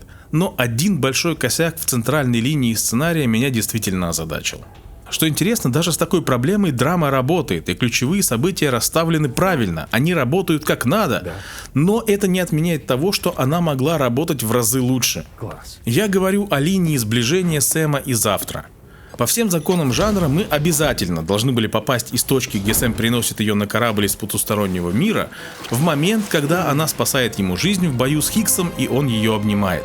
Последняя сцена должна была стать символическим принятием Завтра как приемной дочери, как Лу в свое время после того пути, который они прошли вместе. Это неизбежно, это закон жанра. Что интересно, и первая, и вторая сцена есть, мы к ним пришли. И это все даже эмоционально работает, но то, что происходило между этими двумя сценами, это тихий ужас. Если в первой части Сэм с Лу преодолевали испытания вместе, то здесь, не считая побега Завтра, они даже никуда вместе ни разу не выходили. Все их взаимодействие сводилось к тому, что Сэм вернулся с миссии, посмотрел, как она тренируется с яблоками, что-то хмыкнул себе под нос и ушел. Все. Серьезно? Фреджайл должна была в какой-то момент предложить Сэму взять с собой Завтра, чтобы та оказала ему боевую поддержку. И Сэм бы очень хотел отказаться, но не мог, потому что одному ему это не вывести. И на этой вылазке он бы ей говорил: держись за спиной и не высовывайся. А она один разочек все-таки бы проявила себя. И Сэм бы на это подумал: не приведи Господь ее еще раз с собой взять. А когда Фреджайл или Чарли в следующий раз объявили бы ему, что с ним идет Завтра, он бы накричал на них, что они хотят его состарить раньше времени, что у него и так седых волос полная голова, но все равно пошел бы с ней. И не должен был он один участвовать в критически неравных боях. И каждая новая вылазка все сильнее бы их сближала, но упрямство и замкнутость Сэма не позволяло бы этого признать. Но когда наступил бы момент, когда Хикс пытал Сэма, и у того не было никакой возможности спастись. И именно тогда на помощь снова пришла Завтра, сумев спасти не только его жизнь, но и его рассудок, он бы отринул наконец свое упрямство, гордость, злость и все остальное и признал бы ее как пусть приемную, но дочь. И это признание, наконец, открыло бы ему глаза на то, что Лу в капсуле больше нет. И тогда бы вся эта сцена, и без того очень сильная, стала бы еще в разы сильнее. Я не знаю, то ли бюджета не хватило, то ли чего-то еще, но раз уж у вас тема отца и дочки является центральной, вы обязаны были показать развитие их отношений, кульминация которого проявилась бы в том же ключе, что и развитие, но с максимальной силой.